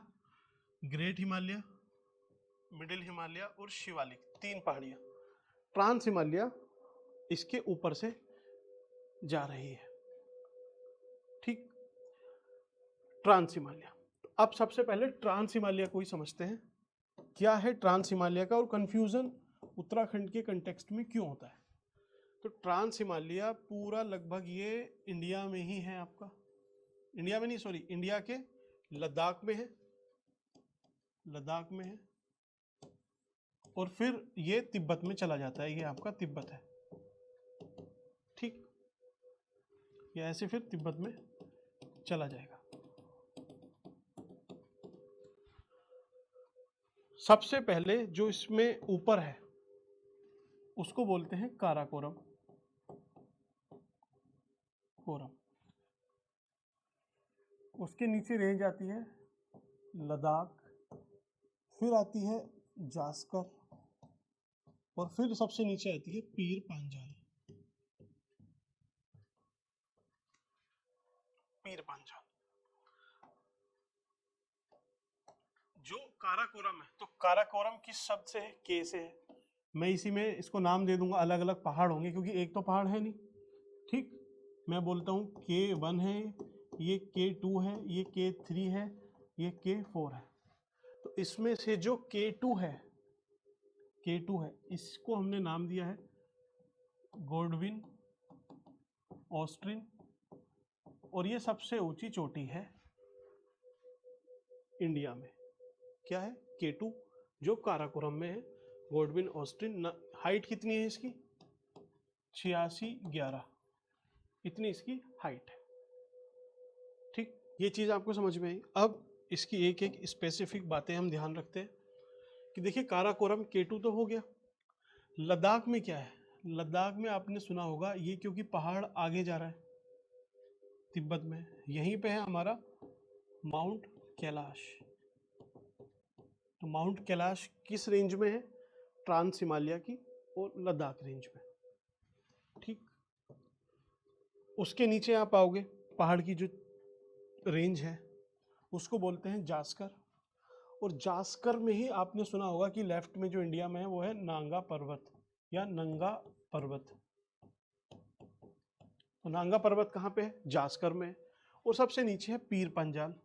पीर पंजाल में भी आपने सुना होगा अटल टनल बनी है,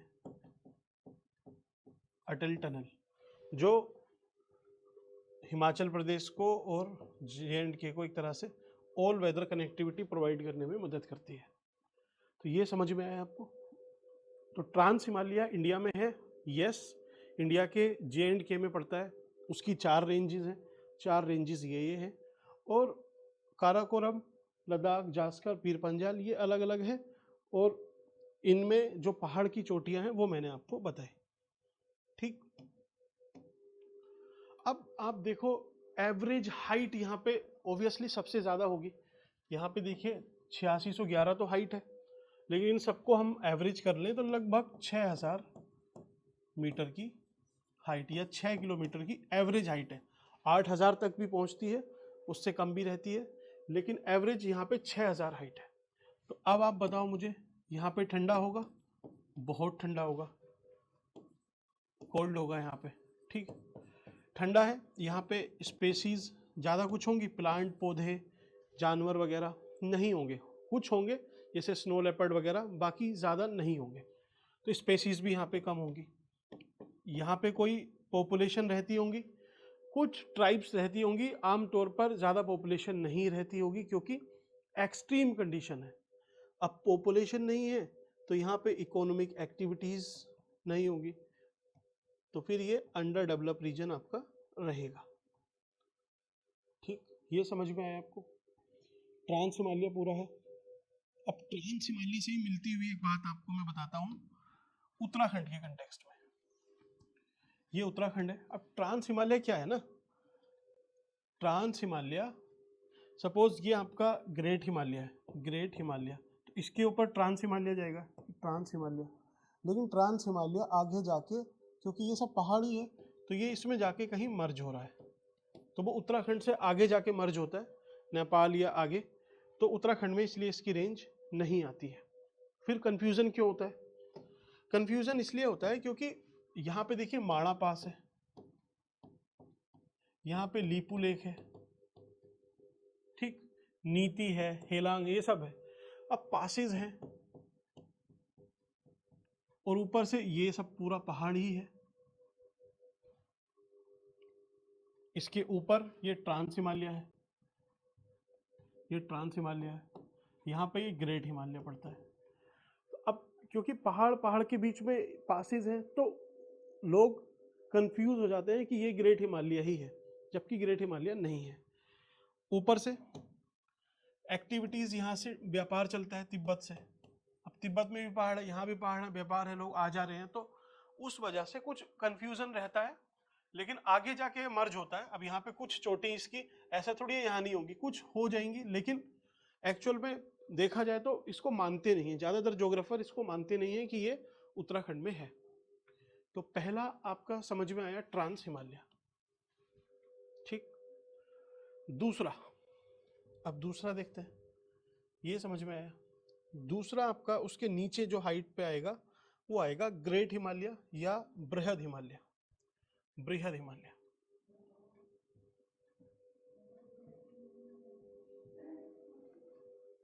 दूसरा आपका पड़ रहा है, दूसरा आपका है बृहद हिमालय, इसी को बृहद, सर्वोच्च हिमालय या हिमाद्री भी कहते हैं। ठीक, बृहद क्योंकि महान है, बड़ा है, सुप्रीम है। सर्वोच्च क्योंकि बहुत हाइट है, यहाँ पे सबसे ऊंचाई इधर ही मिलती है। माउंट कैलाश नहीं, माउंट एवरेस्ट इस पे ही मिलता है आपका। हिमाद्री, ठीक, तो ये सब इसको अलग अलग नाम दिए गए हैं इसकी विशेषता की वजह से। अब इस हिमालय पे आपको कुछ चीजें हैं जो याद रखनी पड़ेंगी। कैसे? इस हिमालय की आप देखो, जो ट्रांस था उसकी तो हाइट 6000 मीटर के आसपास है, इसमें भी एवरेज हाइट इतनी ही है या फिर 5000 आप एक एवरेज लेके चलो। हाइट है तो मीन्स कोल्ड है, ठंडा है, एक्सट्रीम वेदर है। एक्सट्रीम वेदर है तो पॉपुलेशन यहाँ पे रहेगी नहीं। कौन रहेगा? अगर रहेंगे तो ट्राइब्स रहेंगी। काम कुछ इकोनॉमिक एक्टिविटीज़ होगी नहीं, तो ट्राइब्स क्या काम करेंगी ज़्यादा से ज़्यादा? जो हैंडीक्राफ्ट कुछ वो बना सकते हैं, एनिमल को वो पालते होंगे तो पशु जैसे वूल वगैरह वो सब, तो यही सब जो बना सकते हैं वही वो नीचे भेज देंगे और उसी चीज़ को वो पहनेंगे भी अपने कपड़े में। ठीक, तो अब आप देखो ये रीजन है पूरा बृहद हिमालय का। इसमें कुछ पहाड़ की चोटी है वो मैं आपसे डिस्कस करता हूँ। पहली चोटी,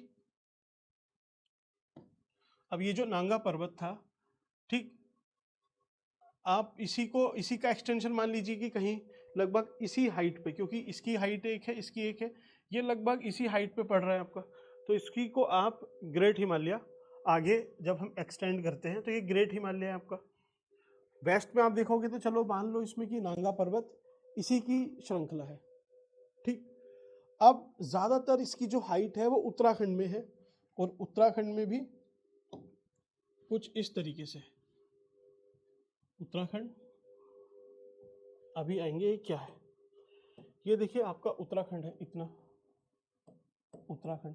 आगे आपको पता है ये नेपाल से टच करता है, तो ये नेपाल है। उसके आगे ये सिक्किम में चला जाएगा, सिक्किम, और फिर आपका अरुणाचल प्रदेश, और नीचे ये इधर म्यांमार है आपका, म्यांमार तक जाएगा, अभी दिखाएंगे इसको। ठीक, तो जो सबसे वेस्ट में आपका पड़ता है उसको आप नंगा पर्वत बोल सकते हैं, जास्कर रेंज में भी है, और इसको ग्रेट हिमालय में भी काउंट कर लेते हैं। ठीक, दूसरा नांगा पर्वत कहाँ है आपका? ये तो आपका JNK में आ गया है। उत्तराखंड में क्या पड़ता है? तो सबसे वेस्ट में आप देखो बंदरपूंछ,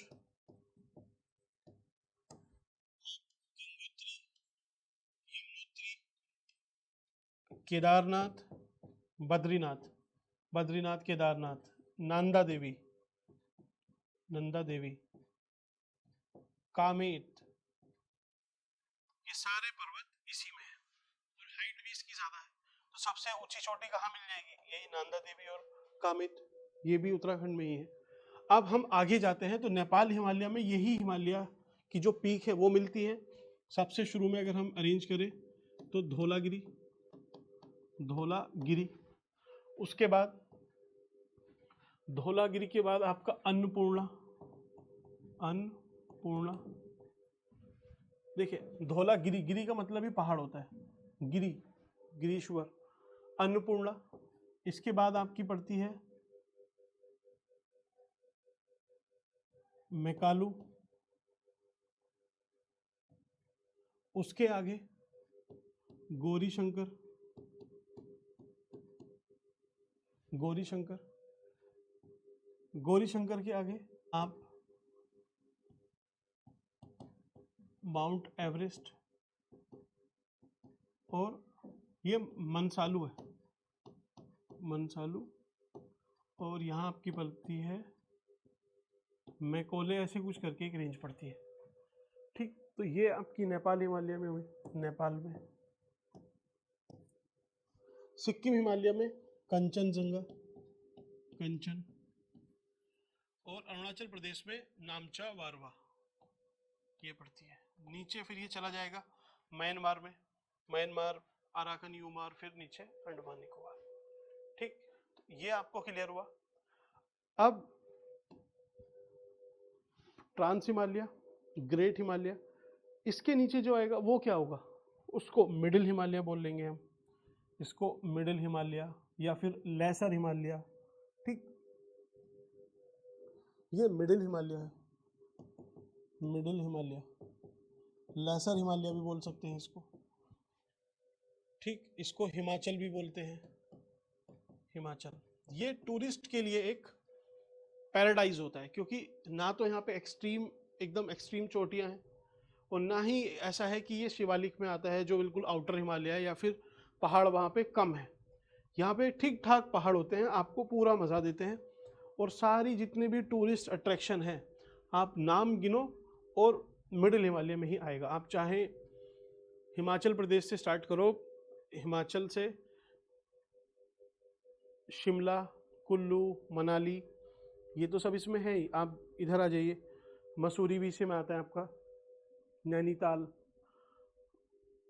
टिहरी में भी आप, श्रीनगर, ये सब लगभग जितना ज़्यादातर एरिया मैंने आपसे बोला था वो इसी रीजन में है, मिडिल हिमालय में। जितने भी टूरिस्ट अट्रैक्शन है सब यहीं पे। तो अब यहाँ पे इकोनॉमिक एक्टिविटीज कैसी होगी? टूरिज्म होगा, ठीक। अब क्योंकि ये मिडिल हिमालय है, यहाँ पे एक्सट्रीम वेदर भी नहीं है, तो ऐसा भी नहीं है कि यहाँ पे स्पीशीज होंगी नहीं, तो प्लांट नहीं होंगे। यहाँ पे प्लांट भी बहुत रहते हैं, फॉरेस्ट है यहाँ पे, वन है। वन है तो वाइल्ड लाइफ है, वाइल्ड लाइफ भी बहुत है, वाइल्ड लाइफ है, वन है, शांति है। तो एक तपस्या भी आप कर सकते हो, स्पिरिचुअल। तो इसी तरीके का टूरिज्म यहाँ पे प्रमोट हो जाएगा, eco tourism, wild life tourism, है ना, और आपका स्पिरिचुअल टूरिज्म, ये सब इसी वजह से यहाँ पे इतना प्रमोट होता है। हाइट कितनी होगी इसकी? तो एवरेज आप याद नहीं करनी, 6000 उसकी थी, 5 उसकी थी एवरेज, इसकी आप लगा लो एवरेज 3000 मीटर, 3 किलोमीटर इसको बोल सकते हैं, ठीक। यानी खेत, ये सब इसी में पड़ते हैं। जितने भी आपने सुने होंगे टूरिस्ट के नाम, आप उत्तराखंड का मैप उठाओ, ऊपर की 3 जिले हटा दो, बीच का सब इसी में पड़ता है, ठीक है। चलिए, ये आपका होता है। और इसमें आप देखो, जैसे ये फॉरेस्ट ही है, तो यहाँ पे उत्तराखंड या फिर ये जो एरिया है, यहाँ 60% वन ही है, फॉरेस्ट है। तो यहाँ पे रिसोर्स कैसे होंगे? फॉरेस्ट बेस्ड होंगे। अब पहाड़ है तो एग्रीकल्चर कैसा होगा? तो यहाँ पे जो पहाड़ी क्रॉप्स होती हैं वही हो सकती हैं, हॉर्टिकल्चर अच्छे से डेवलप होगा, टेरेस फार्मिंग होगी, ये सारी फसलें भी होंगी यहाँ पे, वो एग्रीकल्चर में हम देखेंगे। और इसी हिसाब से यहाँ की जितनी भी इकोनॉमिक एक्टिविटीज़ हैं वो सारी ड्राइव होगी, ठीक। नेक्स्ट इसी में देखते हैं, थोड़ा सा इसमें भी अब ज़्यादा ही गंद हो गई है। चलिए, अब इसके नीचे जो आउटर वाला रीजन रहेगा उसको हम बोलेंगे शिवालिक। आउटर हिमालय। आप में से सब लोग ज़्यादातर हरिद्वार गए होंगे, तो हरिद्वार देखो, इधर नील पर्वत, इधर विल्व पर्वत, वो भी चलिए आप छोड़िए, आपने चंडी देवी देखी है जो पहाड़ है, और फिर वहाँ से एक ब्रिज कनेक्ट करता है हरिद्वार को, नीचे माँ गंगा फ्लो करती है, सामने मनसा देवी है। तो ये जो पहाड़ी है ये लगभग यहाँ पे आके हिमालय प्लेन से मिल रहा है।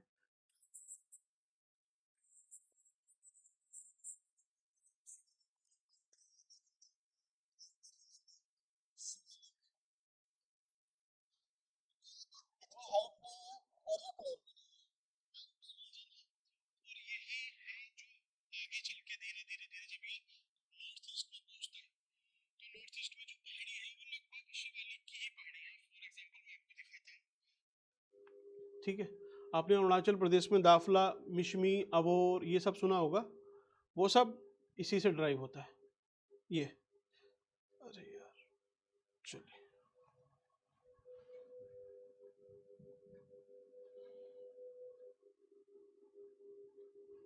ये जो पहाड़ी है ना, उत्तराखंड में तो आप हरिद्वार रामनगर आप बोल सकते हो, क्योंकि रामनगर नीचे हल्द्वानी, वो सब पूरा प्लेन रीजन है, प्लेन नहीं, लगभग पहाड़ और प्लेन का एक ट्रांजिशन एरिया है। तो हल्द्वानी, रामनगर, आप इधर आओगे कालागढ़ का रीजन, कोटद्वार, क्योंकि नीचे पहाड़ है आपका, फिर आप हरिद्वार। तो ये हरिद्वार में भी अगर स्पेसिफिक मैं आपको बताऊं तो ज्वालापुर, लक्सर, जहां आपका रेलवे का बहुत बड़ा जंक्शन है, लक्सर पड़ता है, और उसमें ज्वालापुर, लक्सर, रुड़की वाला रीजन भी आपका शिवालिक में ही आ जाएगा, क्योंकि जब आप देहरादून से सहारनपुर वाली या छुटमलपुर वाली साइड उतरते हो तो वो शाकुंभरी देवी और वो छोटी छोटी रेंजेस हैं जो यूपी से टच करती हैं, वो सब आउटर हिमालय शिवालिक में ही आती हैं, ठीक। तो ये एक आपने टोपोग्राफी देखी, और वही है उत्तराखंड में, और उससे ज़्यादा नहीं है, शिवालिक की यही रीजन है, ठीक। अब आप देखो अरुणाचल प्रदेश में ये जितने हैं दाफला हिल, मिशमी, अबोर, ठीक है, मिशमी अबोर, ये सब शिवालिक का ही पार्ट है। ठीक, अब आप मुझे बताइए ये जो मिजोरम में है गारो, खासी, जैंतिया, ये हिमालय का पार्ट है क्या? Question mark. आंसर नहीं है हिमालय का पार्ट। किसका पार्ट है? ये जो हमारा पेनिनसुला है, आप देखो ये इंडिया है, ठीक, ये हमारा पेनिनसुलर है, प्लेट्यू है, पूरा पठारी रीजन है, तो ये इसी का एक्सटेंशन है, एक्सटेंशन ऑफ पेनिनसुलर प्लेट्यू। क्या है? गारो, खासी, जैंतिया, ये 3 पहाड़ियां हैं मिजोरम में। मिजोरम, मिजोरम, तो ये आपका मिजोरम नहीं, मेघालय है, ठीक है, मेघालय, गारो, खासी, जैंतिया हिल्स, तो इसका एक्सटेंशन है। अगर आप इंडिया का मैप देखोगे तो ये उसका इस तरीके से एक्सटेंशन आ रहा है, शिवालिक का ये पार्ट है। तो अब आपको उत्तराखंड का मैप ड्रॉ करने में आई थिंक उतनी प्रॉब्लम नहीं होगी। अब देख लेते हैं एक बार क्या है। अभी देखिए उत्तराखंड, आपने ये पहाड़ पढ़े, अब इस पे लेयर चढ़ेगी किस चीज़ की? रिसोर्सेज की। अब इसके ऊपर रिसोर्स का मैप मैं जब आपको लगवाऊंगा, फिर उसके बाद यहाँ की जो एग्रीकल्चर है उसका एक बार मैप देख लेंगे, फिर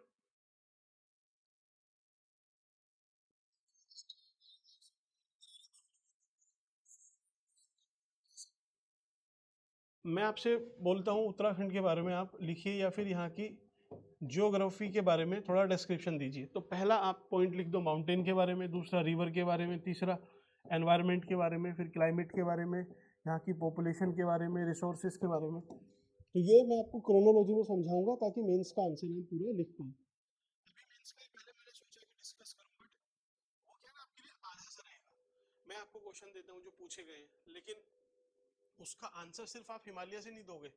हिमालय, फिर आपने एग्रीकल्चर पढ़ी है तो एक पॉइंट एग्रीकल्चर से आएगा, पॉपुलेशन से आएगा, फॉरेस्ट से आएगा, तो सब से आएगा। इसका आंसर देना सिर्फ ऐसा नहीं है कि सिंपल एक क्वेश्चन है आप फिर उसमें सारा हिमालय के बारे में लिखोगे।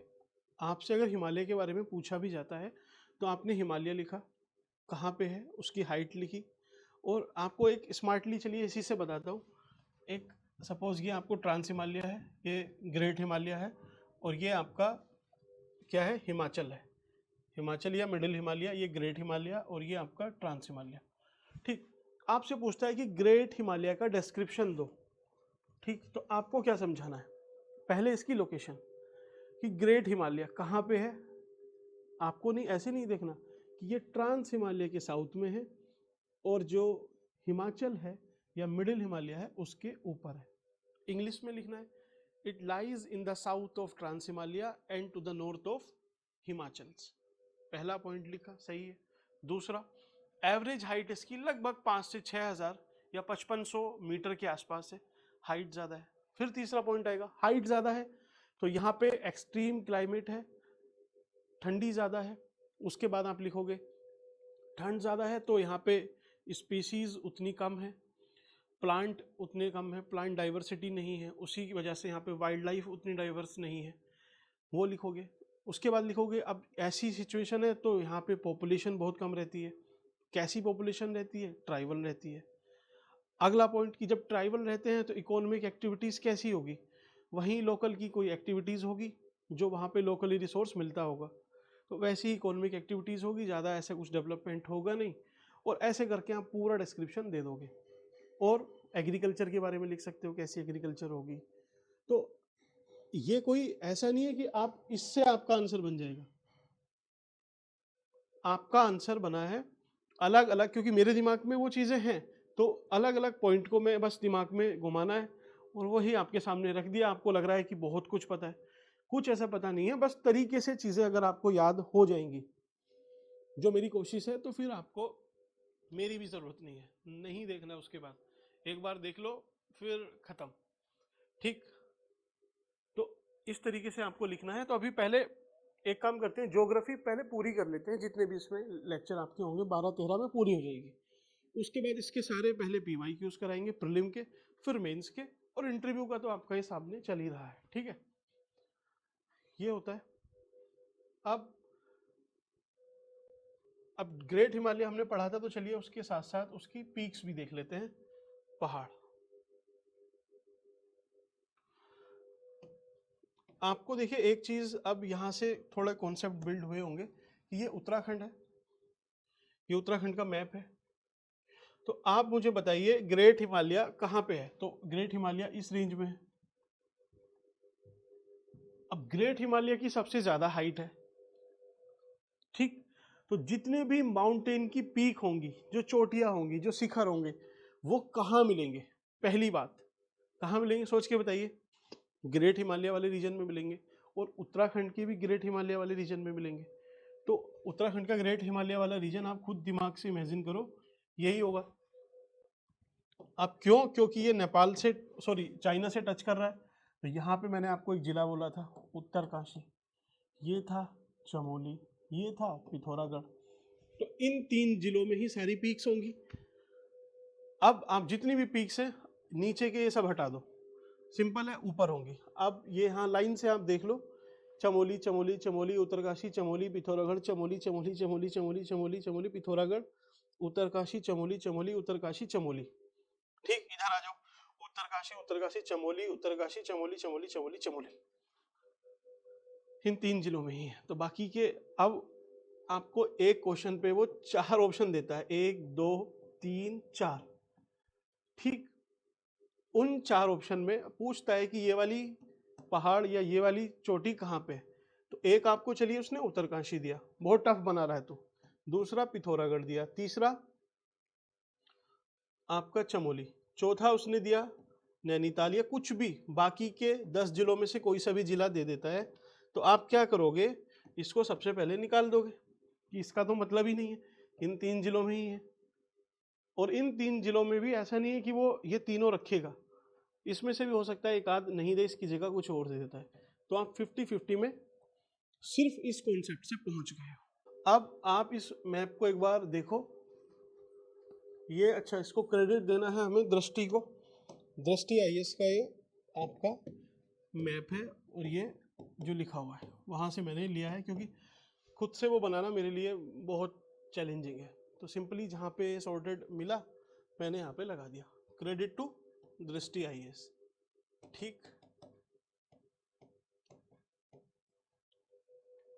अब नंदा देवी 78-17 सबसे ऊंची चोटी है, चमोली में है, ठीक है। कहाँ है नंदा देवी? आपका एकदम इधर देखो, ये यहाँ पे आपका चमोली डिस्ट्रिक्ट है, ठीक। फिर कामेत, कामेत भी उससे थोड़ा कम है, कामेत ये है आपका इधर पास में कामेत है। तो इस तरीके से आप इसको सबको एक बार पढ़ लो, क्योंकि इसमें समझाने जैसा कुछ नहीं है, इसको भी पढ़ सकते हो, ठीक। एक बार देख लो, दिमाग में आपके एक मैप, मेंटल मैप बन जाएगा, ठीक है। कभी कोई क्वेश्चन आता है तो आप आराम से देख लोगे इसको। बाद में जब हम इसको कंप्लीट करेंगे ज्योग्राफी को, तो एक मैप में पूरा आपको ये सब लगा के वो दिया जाएगा, माउंटेन, फिर एक पासिस का, रिवर सिस्टम का, अलग अलग तरीके से। अभी बस आपको इसको देखना है, याद भी मत करो, क्योंकि प्रीलिम अभी आपका है नहीं, प्रीलिम आपका 4 महीने बाद है, 5 महीने बाद। तब तक आपको ये सारी चीज़ें मैं याद करा ही दूंगा, ठीक है। चलिए,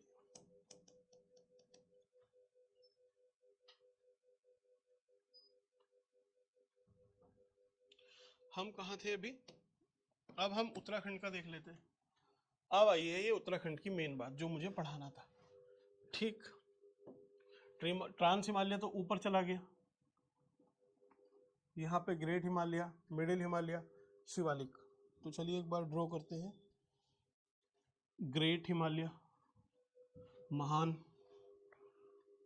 उसके बाद आपका मिडिल हिमालय, शिवालिक। जितनी भी पहाड़ की, अभी आप न्यू ईयर पे कहीं जाओगे सेलिब्रेट करने, तो आप इधर ही जाओगे, उत्तराखंड आप जा रहे हो पक्का इधर जाने वाले हो, बाकी इसके अलग कहीं बहुत मुश्किल से ही जा पाओगे, अनलेस आप यहाँ पे कहीं नहीं रहते हो, ठीक। अब उसके नीचे क्या है? शिवालिक की पहाड़ी है। अब जो एरिया बचा उसको हम क्या बोलेंगे? ये सब प्लेन है। अब प्लेन को भी तो हमें डिवाइड करना है ना, ये तो हमने कर दिया ऊपर। ये आपका ट्रांस हिमालय, ये ग्रेट हिमालय, ये हिमाचल, ये आपका शिवालिक, ये आपका प्लेन। अब प्लेन का भी तो डिवीजन है। प्लेन में देखिए, जब रिवर पहाड़ से आती है, एक रिवर जब पहाड़ से गिरती है नीचे, ठीक, तो अपने साथ बहुत सारे कंकड़ पत्थर इन सबको लेके आती है। अब ये इतना तो इसका वेग होता नहीं, वेलोसिटी होती नहीं कि पत्थरों को भी ले जाएगी वहां के, तो पत्थर ये सारे नीचे जमा कर लेती है। अब यहाँ से आ रही है, सपोज कोई रिवर ऊपर से आई यहाँ से, तो नीचे नीचे नीचे नीचे आते हुए आते हुए आते हुए आते हुए तो शिवालिक से नीचे जब गिरती है, जब ये आपकी नीचे आई, तो ये शिवालिक से ही नीचे आ रही है, इस रेंज से नीचे। शिवालिक से जब ये नीचे आएगी तो जितने पत्थर कंकड़ ये सब बहा के ले आएगी। तो इस रीजन में जहां भी ये गिरेगी तो मोटे मोटे बोल्डर्स होंगे, ठीक। वो ऐसा नहीं एक ही रिवर, अलग अलग रिवर आएंगी, तो उसको हम बोल देंगे भावर, भावर, भावर, ठीक। बाकी का जो रीजन होगा, जैसे यहाँ पे पानी खूब है, क्योंकि अब इसके बाद यहाँ पे नदी तो छिप गई है पूरी, नदी नहीं दिखाई देगी। नदी हमें निकल के दिखाई देगी यहाँ कहीं, जब इधर को कहीं मूव करेगी ऐसे। तो यहाँ पे क्योंकि नदी है, नदी का पानी है, और बारिश वारिश भी क्योंकि यहाँ पे ज्यादा होती है, तो इसको हम, ये तराई का रीजन आ जाता है, तराई, तराई। क्योंकि यहाँ भी एक रिवर है, इधर भी रिवर है, इधर भी रिवर है, तो ये हर जगह थोड़ा थोड़ा रीजन होगा। तो भावर, तराई। अब इसी से एक जुड़ा हुआ है, वो है बांगर और खादर का रीजन। बांगर क्या होता है, ये नदी जा रही है, चलिए इसी नदी से समझते हैं। ये नदी है, तो इस नदी के पास में यहाँ पे आप देखो वाटर की अवेलेबिलिटी ज्यादा होगी, और हर साल क्योंकि ये नदी 12 मासा है, 12 महीने बहती है, तो खाद वगैरह जो सेडिमेंट्स है ये सब यहाँ लाके जमा करती रहती है। और यहाँ पे क्या है ना, बाढ़ भी आती रहेगी, क्योंकि नदी जैसे बह रही है, थोड़ा बहुत बाहर निकल गया पानी, तो वो अपने जो मिनरल्स है वो वहां छोड़ जाएगी। तो इसको बोलते हैं खादर। खादर मतलब खाद, एक तरह से खाद का काम करती है। और यहाँ पे फर्टिलिटी सबसे ज्यादा होगी, सबसे बेस्ट सोयल, हाईएस्ट फर्टिलिटी, किसी भी चीज की यहाँ कोई प्रॉब्लम नहीं, खादर। अब खादर नदी है, नदी के आसपास का रीजन तो हो गया, दोनों किनारे उसके खादर, और उससे थोड़ा सा दूर जो होगा उसको बोलेंगे बांगर, इसको हम बोल देंगे बांगर। ये कहाँ पर है, ये जो रीजन होगा इससे बाहर बाहर, ठीक, ये बांगर। तो भावर, तराई, बांगर, खादर, प्लेन, पहाड़ सब हो गया आपका, ठीक है। उत्तराखंड यही है। अब इनकी अलग अलग कैरेक्टरिस्टिक हम देख लेते हैं कि देखिए उत्तराखंड का जो आप मैप है, अब चलते हैं उत्तराखंड के मैप पे, हम मैप को देख लेते हैं एक बार।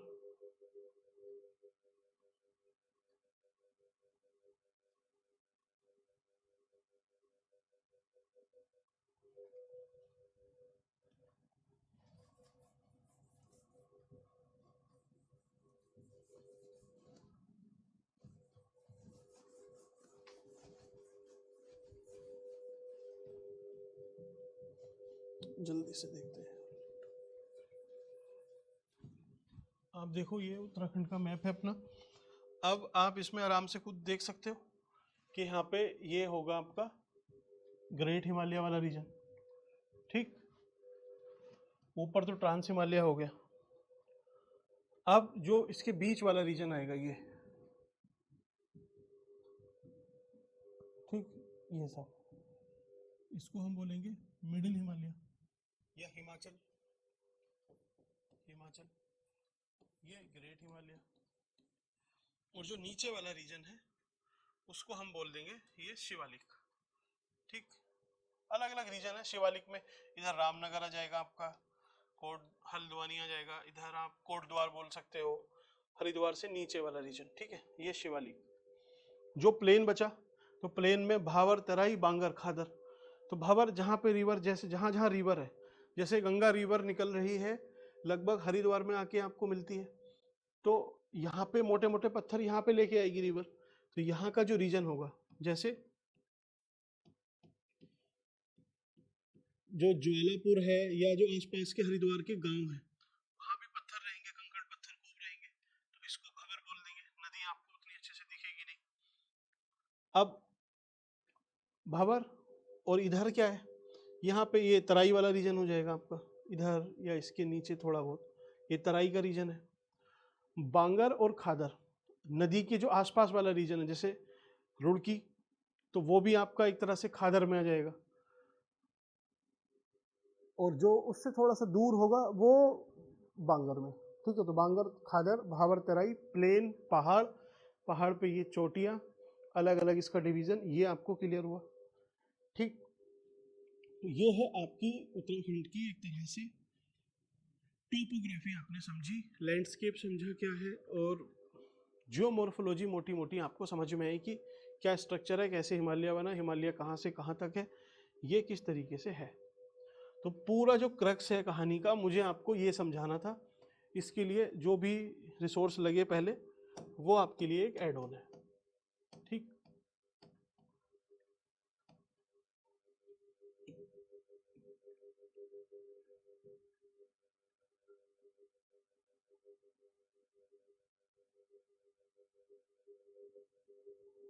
अब इसको देख लेते हैं एक बार जल्दी से, कि आप देखिए उत्तराखंड को समझना है तो फिजिकल, स्ट्रेटेजिक और कल्चरल सिविलाइजेशन प्लेटफॉर्म समझ सकते।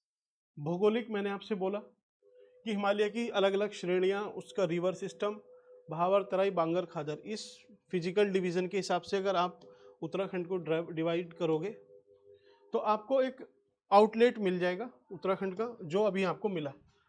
इसके बाद स्ट्रैटेजिक, स्ट्रैटेजिक कैसे भाई, यहाँ चाइना है, यहाँ नेपाल है, स्ट्रैटेजिक आप दृष्टि से देखते हो तो फिर आप एक और इसका डिवीजन करते हो। तीसरा डिवीजन आप करते हो इसका प्रशासन के हिसाब से। प्रशासन, प्रशासन में क्या होता है, तीन लेयर होती है प्रशासन में। पहला, एक्सेसिबिलिटी प्रिंसिपल, कि प्रशासन या हम जिला या मंडल उस हिसाब से बनाए कि वहाँ पे जल्दी से जल्दी शासन पहुँच पाए। ठीक है, तो कहीं पे हम छोटा बनाएंगे, कहीं पे बड़ा बनाएंगे, कहीं पे एक पहाड़ पे ही बनाएंगे, तो अलग अलग तरीके हैं। फिर रिवर वैली प्रिंसिपल, कि अगर एक नदी है जैसे मंदाकिनी, मंदाकिनी और आपका अलकनंदा, ये मिल रही हैं कहाँ, रुद्रप्रयाग में। ठीक, तो हम इसको पूरा एक डिस्ट्रिक्ट हमने बना दिया, क्योंकि ये एक रिवर वैली प्रिंसिपल को फॉलो कर रहा है। ऐसे ही हमें मंडल बनाना है उत्तराखंड में, तो देखिए ये जो है ये पूरा अलकनंदा रिवर सिस्टम में आता है, ये सब इसमें आके मिल जाती हैं। ठीक, ये आपका काली नदी सिस्टम में मिलता है, काली नदी मिल, इसमें सारी मिल जाती हैं। तो ये दो अलग अलग डिवीजन है, इस वजह से कुमाऊं और गढ़वाल हो गया है। तीसरा भी आप बोल सकते थे कि ये यमुना रिवर सिस्टम में मिला दो, तीन मंडल बन जाएंगे, लेकिन इतना बड़ा स्टेट नहीं है कि इसको तीन मंडल में डिवाइड किया जाए। ठीक, तीसरा था प्रिंसिपल अपना डिजास्टर मैनेजमेंट का प्रिंसिपल, उसके लिए भी रुद्रप्रयाग एक बेस्ट एग्जांपल है, क्योंकि वहाँ डिजास्टर ज़्यादा आते हैं, तो उस वजह से उसको छोटा रखना हमारी एक मजबूरी है, ताकि लोगों तक जल्दी से जल्दी शासन पहुँच पाए। ठीक, अब ये तो मैंने आपको समझा दिया कि क्यों है उत्तरकाशी में प्रशासन अलग, पिथौरागढ़ में क्यों है। ठीक है, इसी तरीके से टिहरी, टिहरी का एक बार देख लेते हैं। टिहरी में क्या है, टिहरी का जो पूरा प्रशासन है वो पानी के ऊपर ही, मीन्स पानी को ही मैनेज करने में लगा रहता है। मीन्स काम तो और भी करता है, लेकिन पूरा, क्योंकि भागीरथी बेसिन बहुत बड़ा पार्ट बनाता है टिहरी का, तो वहाँ पे टिहरी डैम, उसके डैम के आसपास जो मैनेजमेंट है रिवर का, रिजर्वोयर का, उन सब के जल प्रबंधन में, कहीं पे एनर्जी उससे बनती है, टिहरी डैम से इलेक्ट्रिसिटी भी बनती है, तो उसका मैनेजमेंट, तो उसका मैनेजमेंट के लिए पूरा एक टिहरी अलग जिला है। देहरादून प्रशासन के हिसाब से बनाया, हरिद्वार हमने मैदान और इकोनॉमिक के हिसाब से। ठीक है, तो अब एक बार देख लेते हैं कि फिर मंडल कैसे बने हमारे। तो मंडल का भी मैंने आपको बताया कि हिस्टोरिकल फैक्टर इसमें मेन है, क्योंकि गढ़वाल, देखिए गढ़वाल वंश, परमार शाह वंश इनके अंडर में रहा है, कैपिटल भी उनकी राजधानी श्रीनगर थी। ठीक, यहाँ पे श्रीनगर, ये गढ़वाल है, ये कुमाऊं है। ठीक, प्रशासनिक जो सिस्टम था वो भी गढ़ या फोर्ट बेस्ड था। कुमाऊं में चंद्रवंश का शासक था, यहाँ की जो इकाई थी वो सब कूर्मांचल, और मैनेजमेंट उस हिसाब से था, तो इसलिए इसको दो अलग अलग डिवीजन में हमने डिवाइड किया।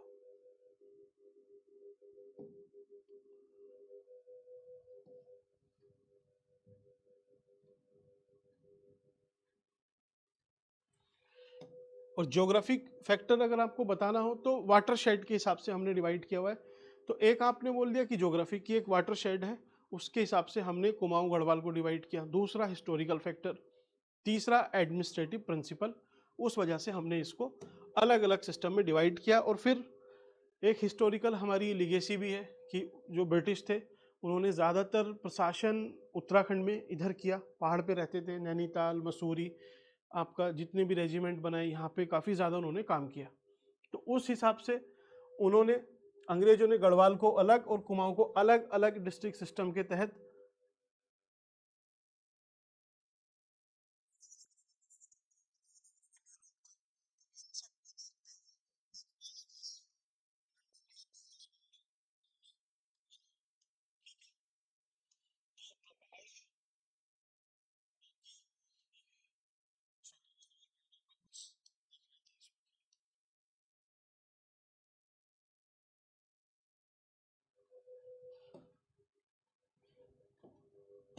अब आप देखो थोड़ा गढ़वाल में और कुमाऊं मंडल में देख लेते हैं कि अलग अलग जो कभी कभी आपसे पूछ लेता है कि मसूरी कहाँ पे है, देहरादून, धनोल्टी या कानाताल ये टिहरी में आ जाती है, नाग टिब्बा टिहरी, पौड़ी ये पौड़ी में ही आ जाएगा, और श्रीनगर कोटद्वार बेल्ट ये भी आपका पौड़ी में आता है।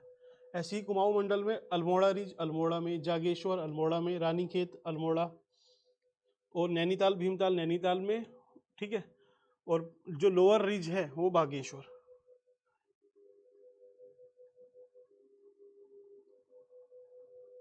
चलिए ये इतना ऐसा इंपॉर्टेंट नहीं है।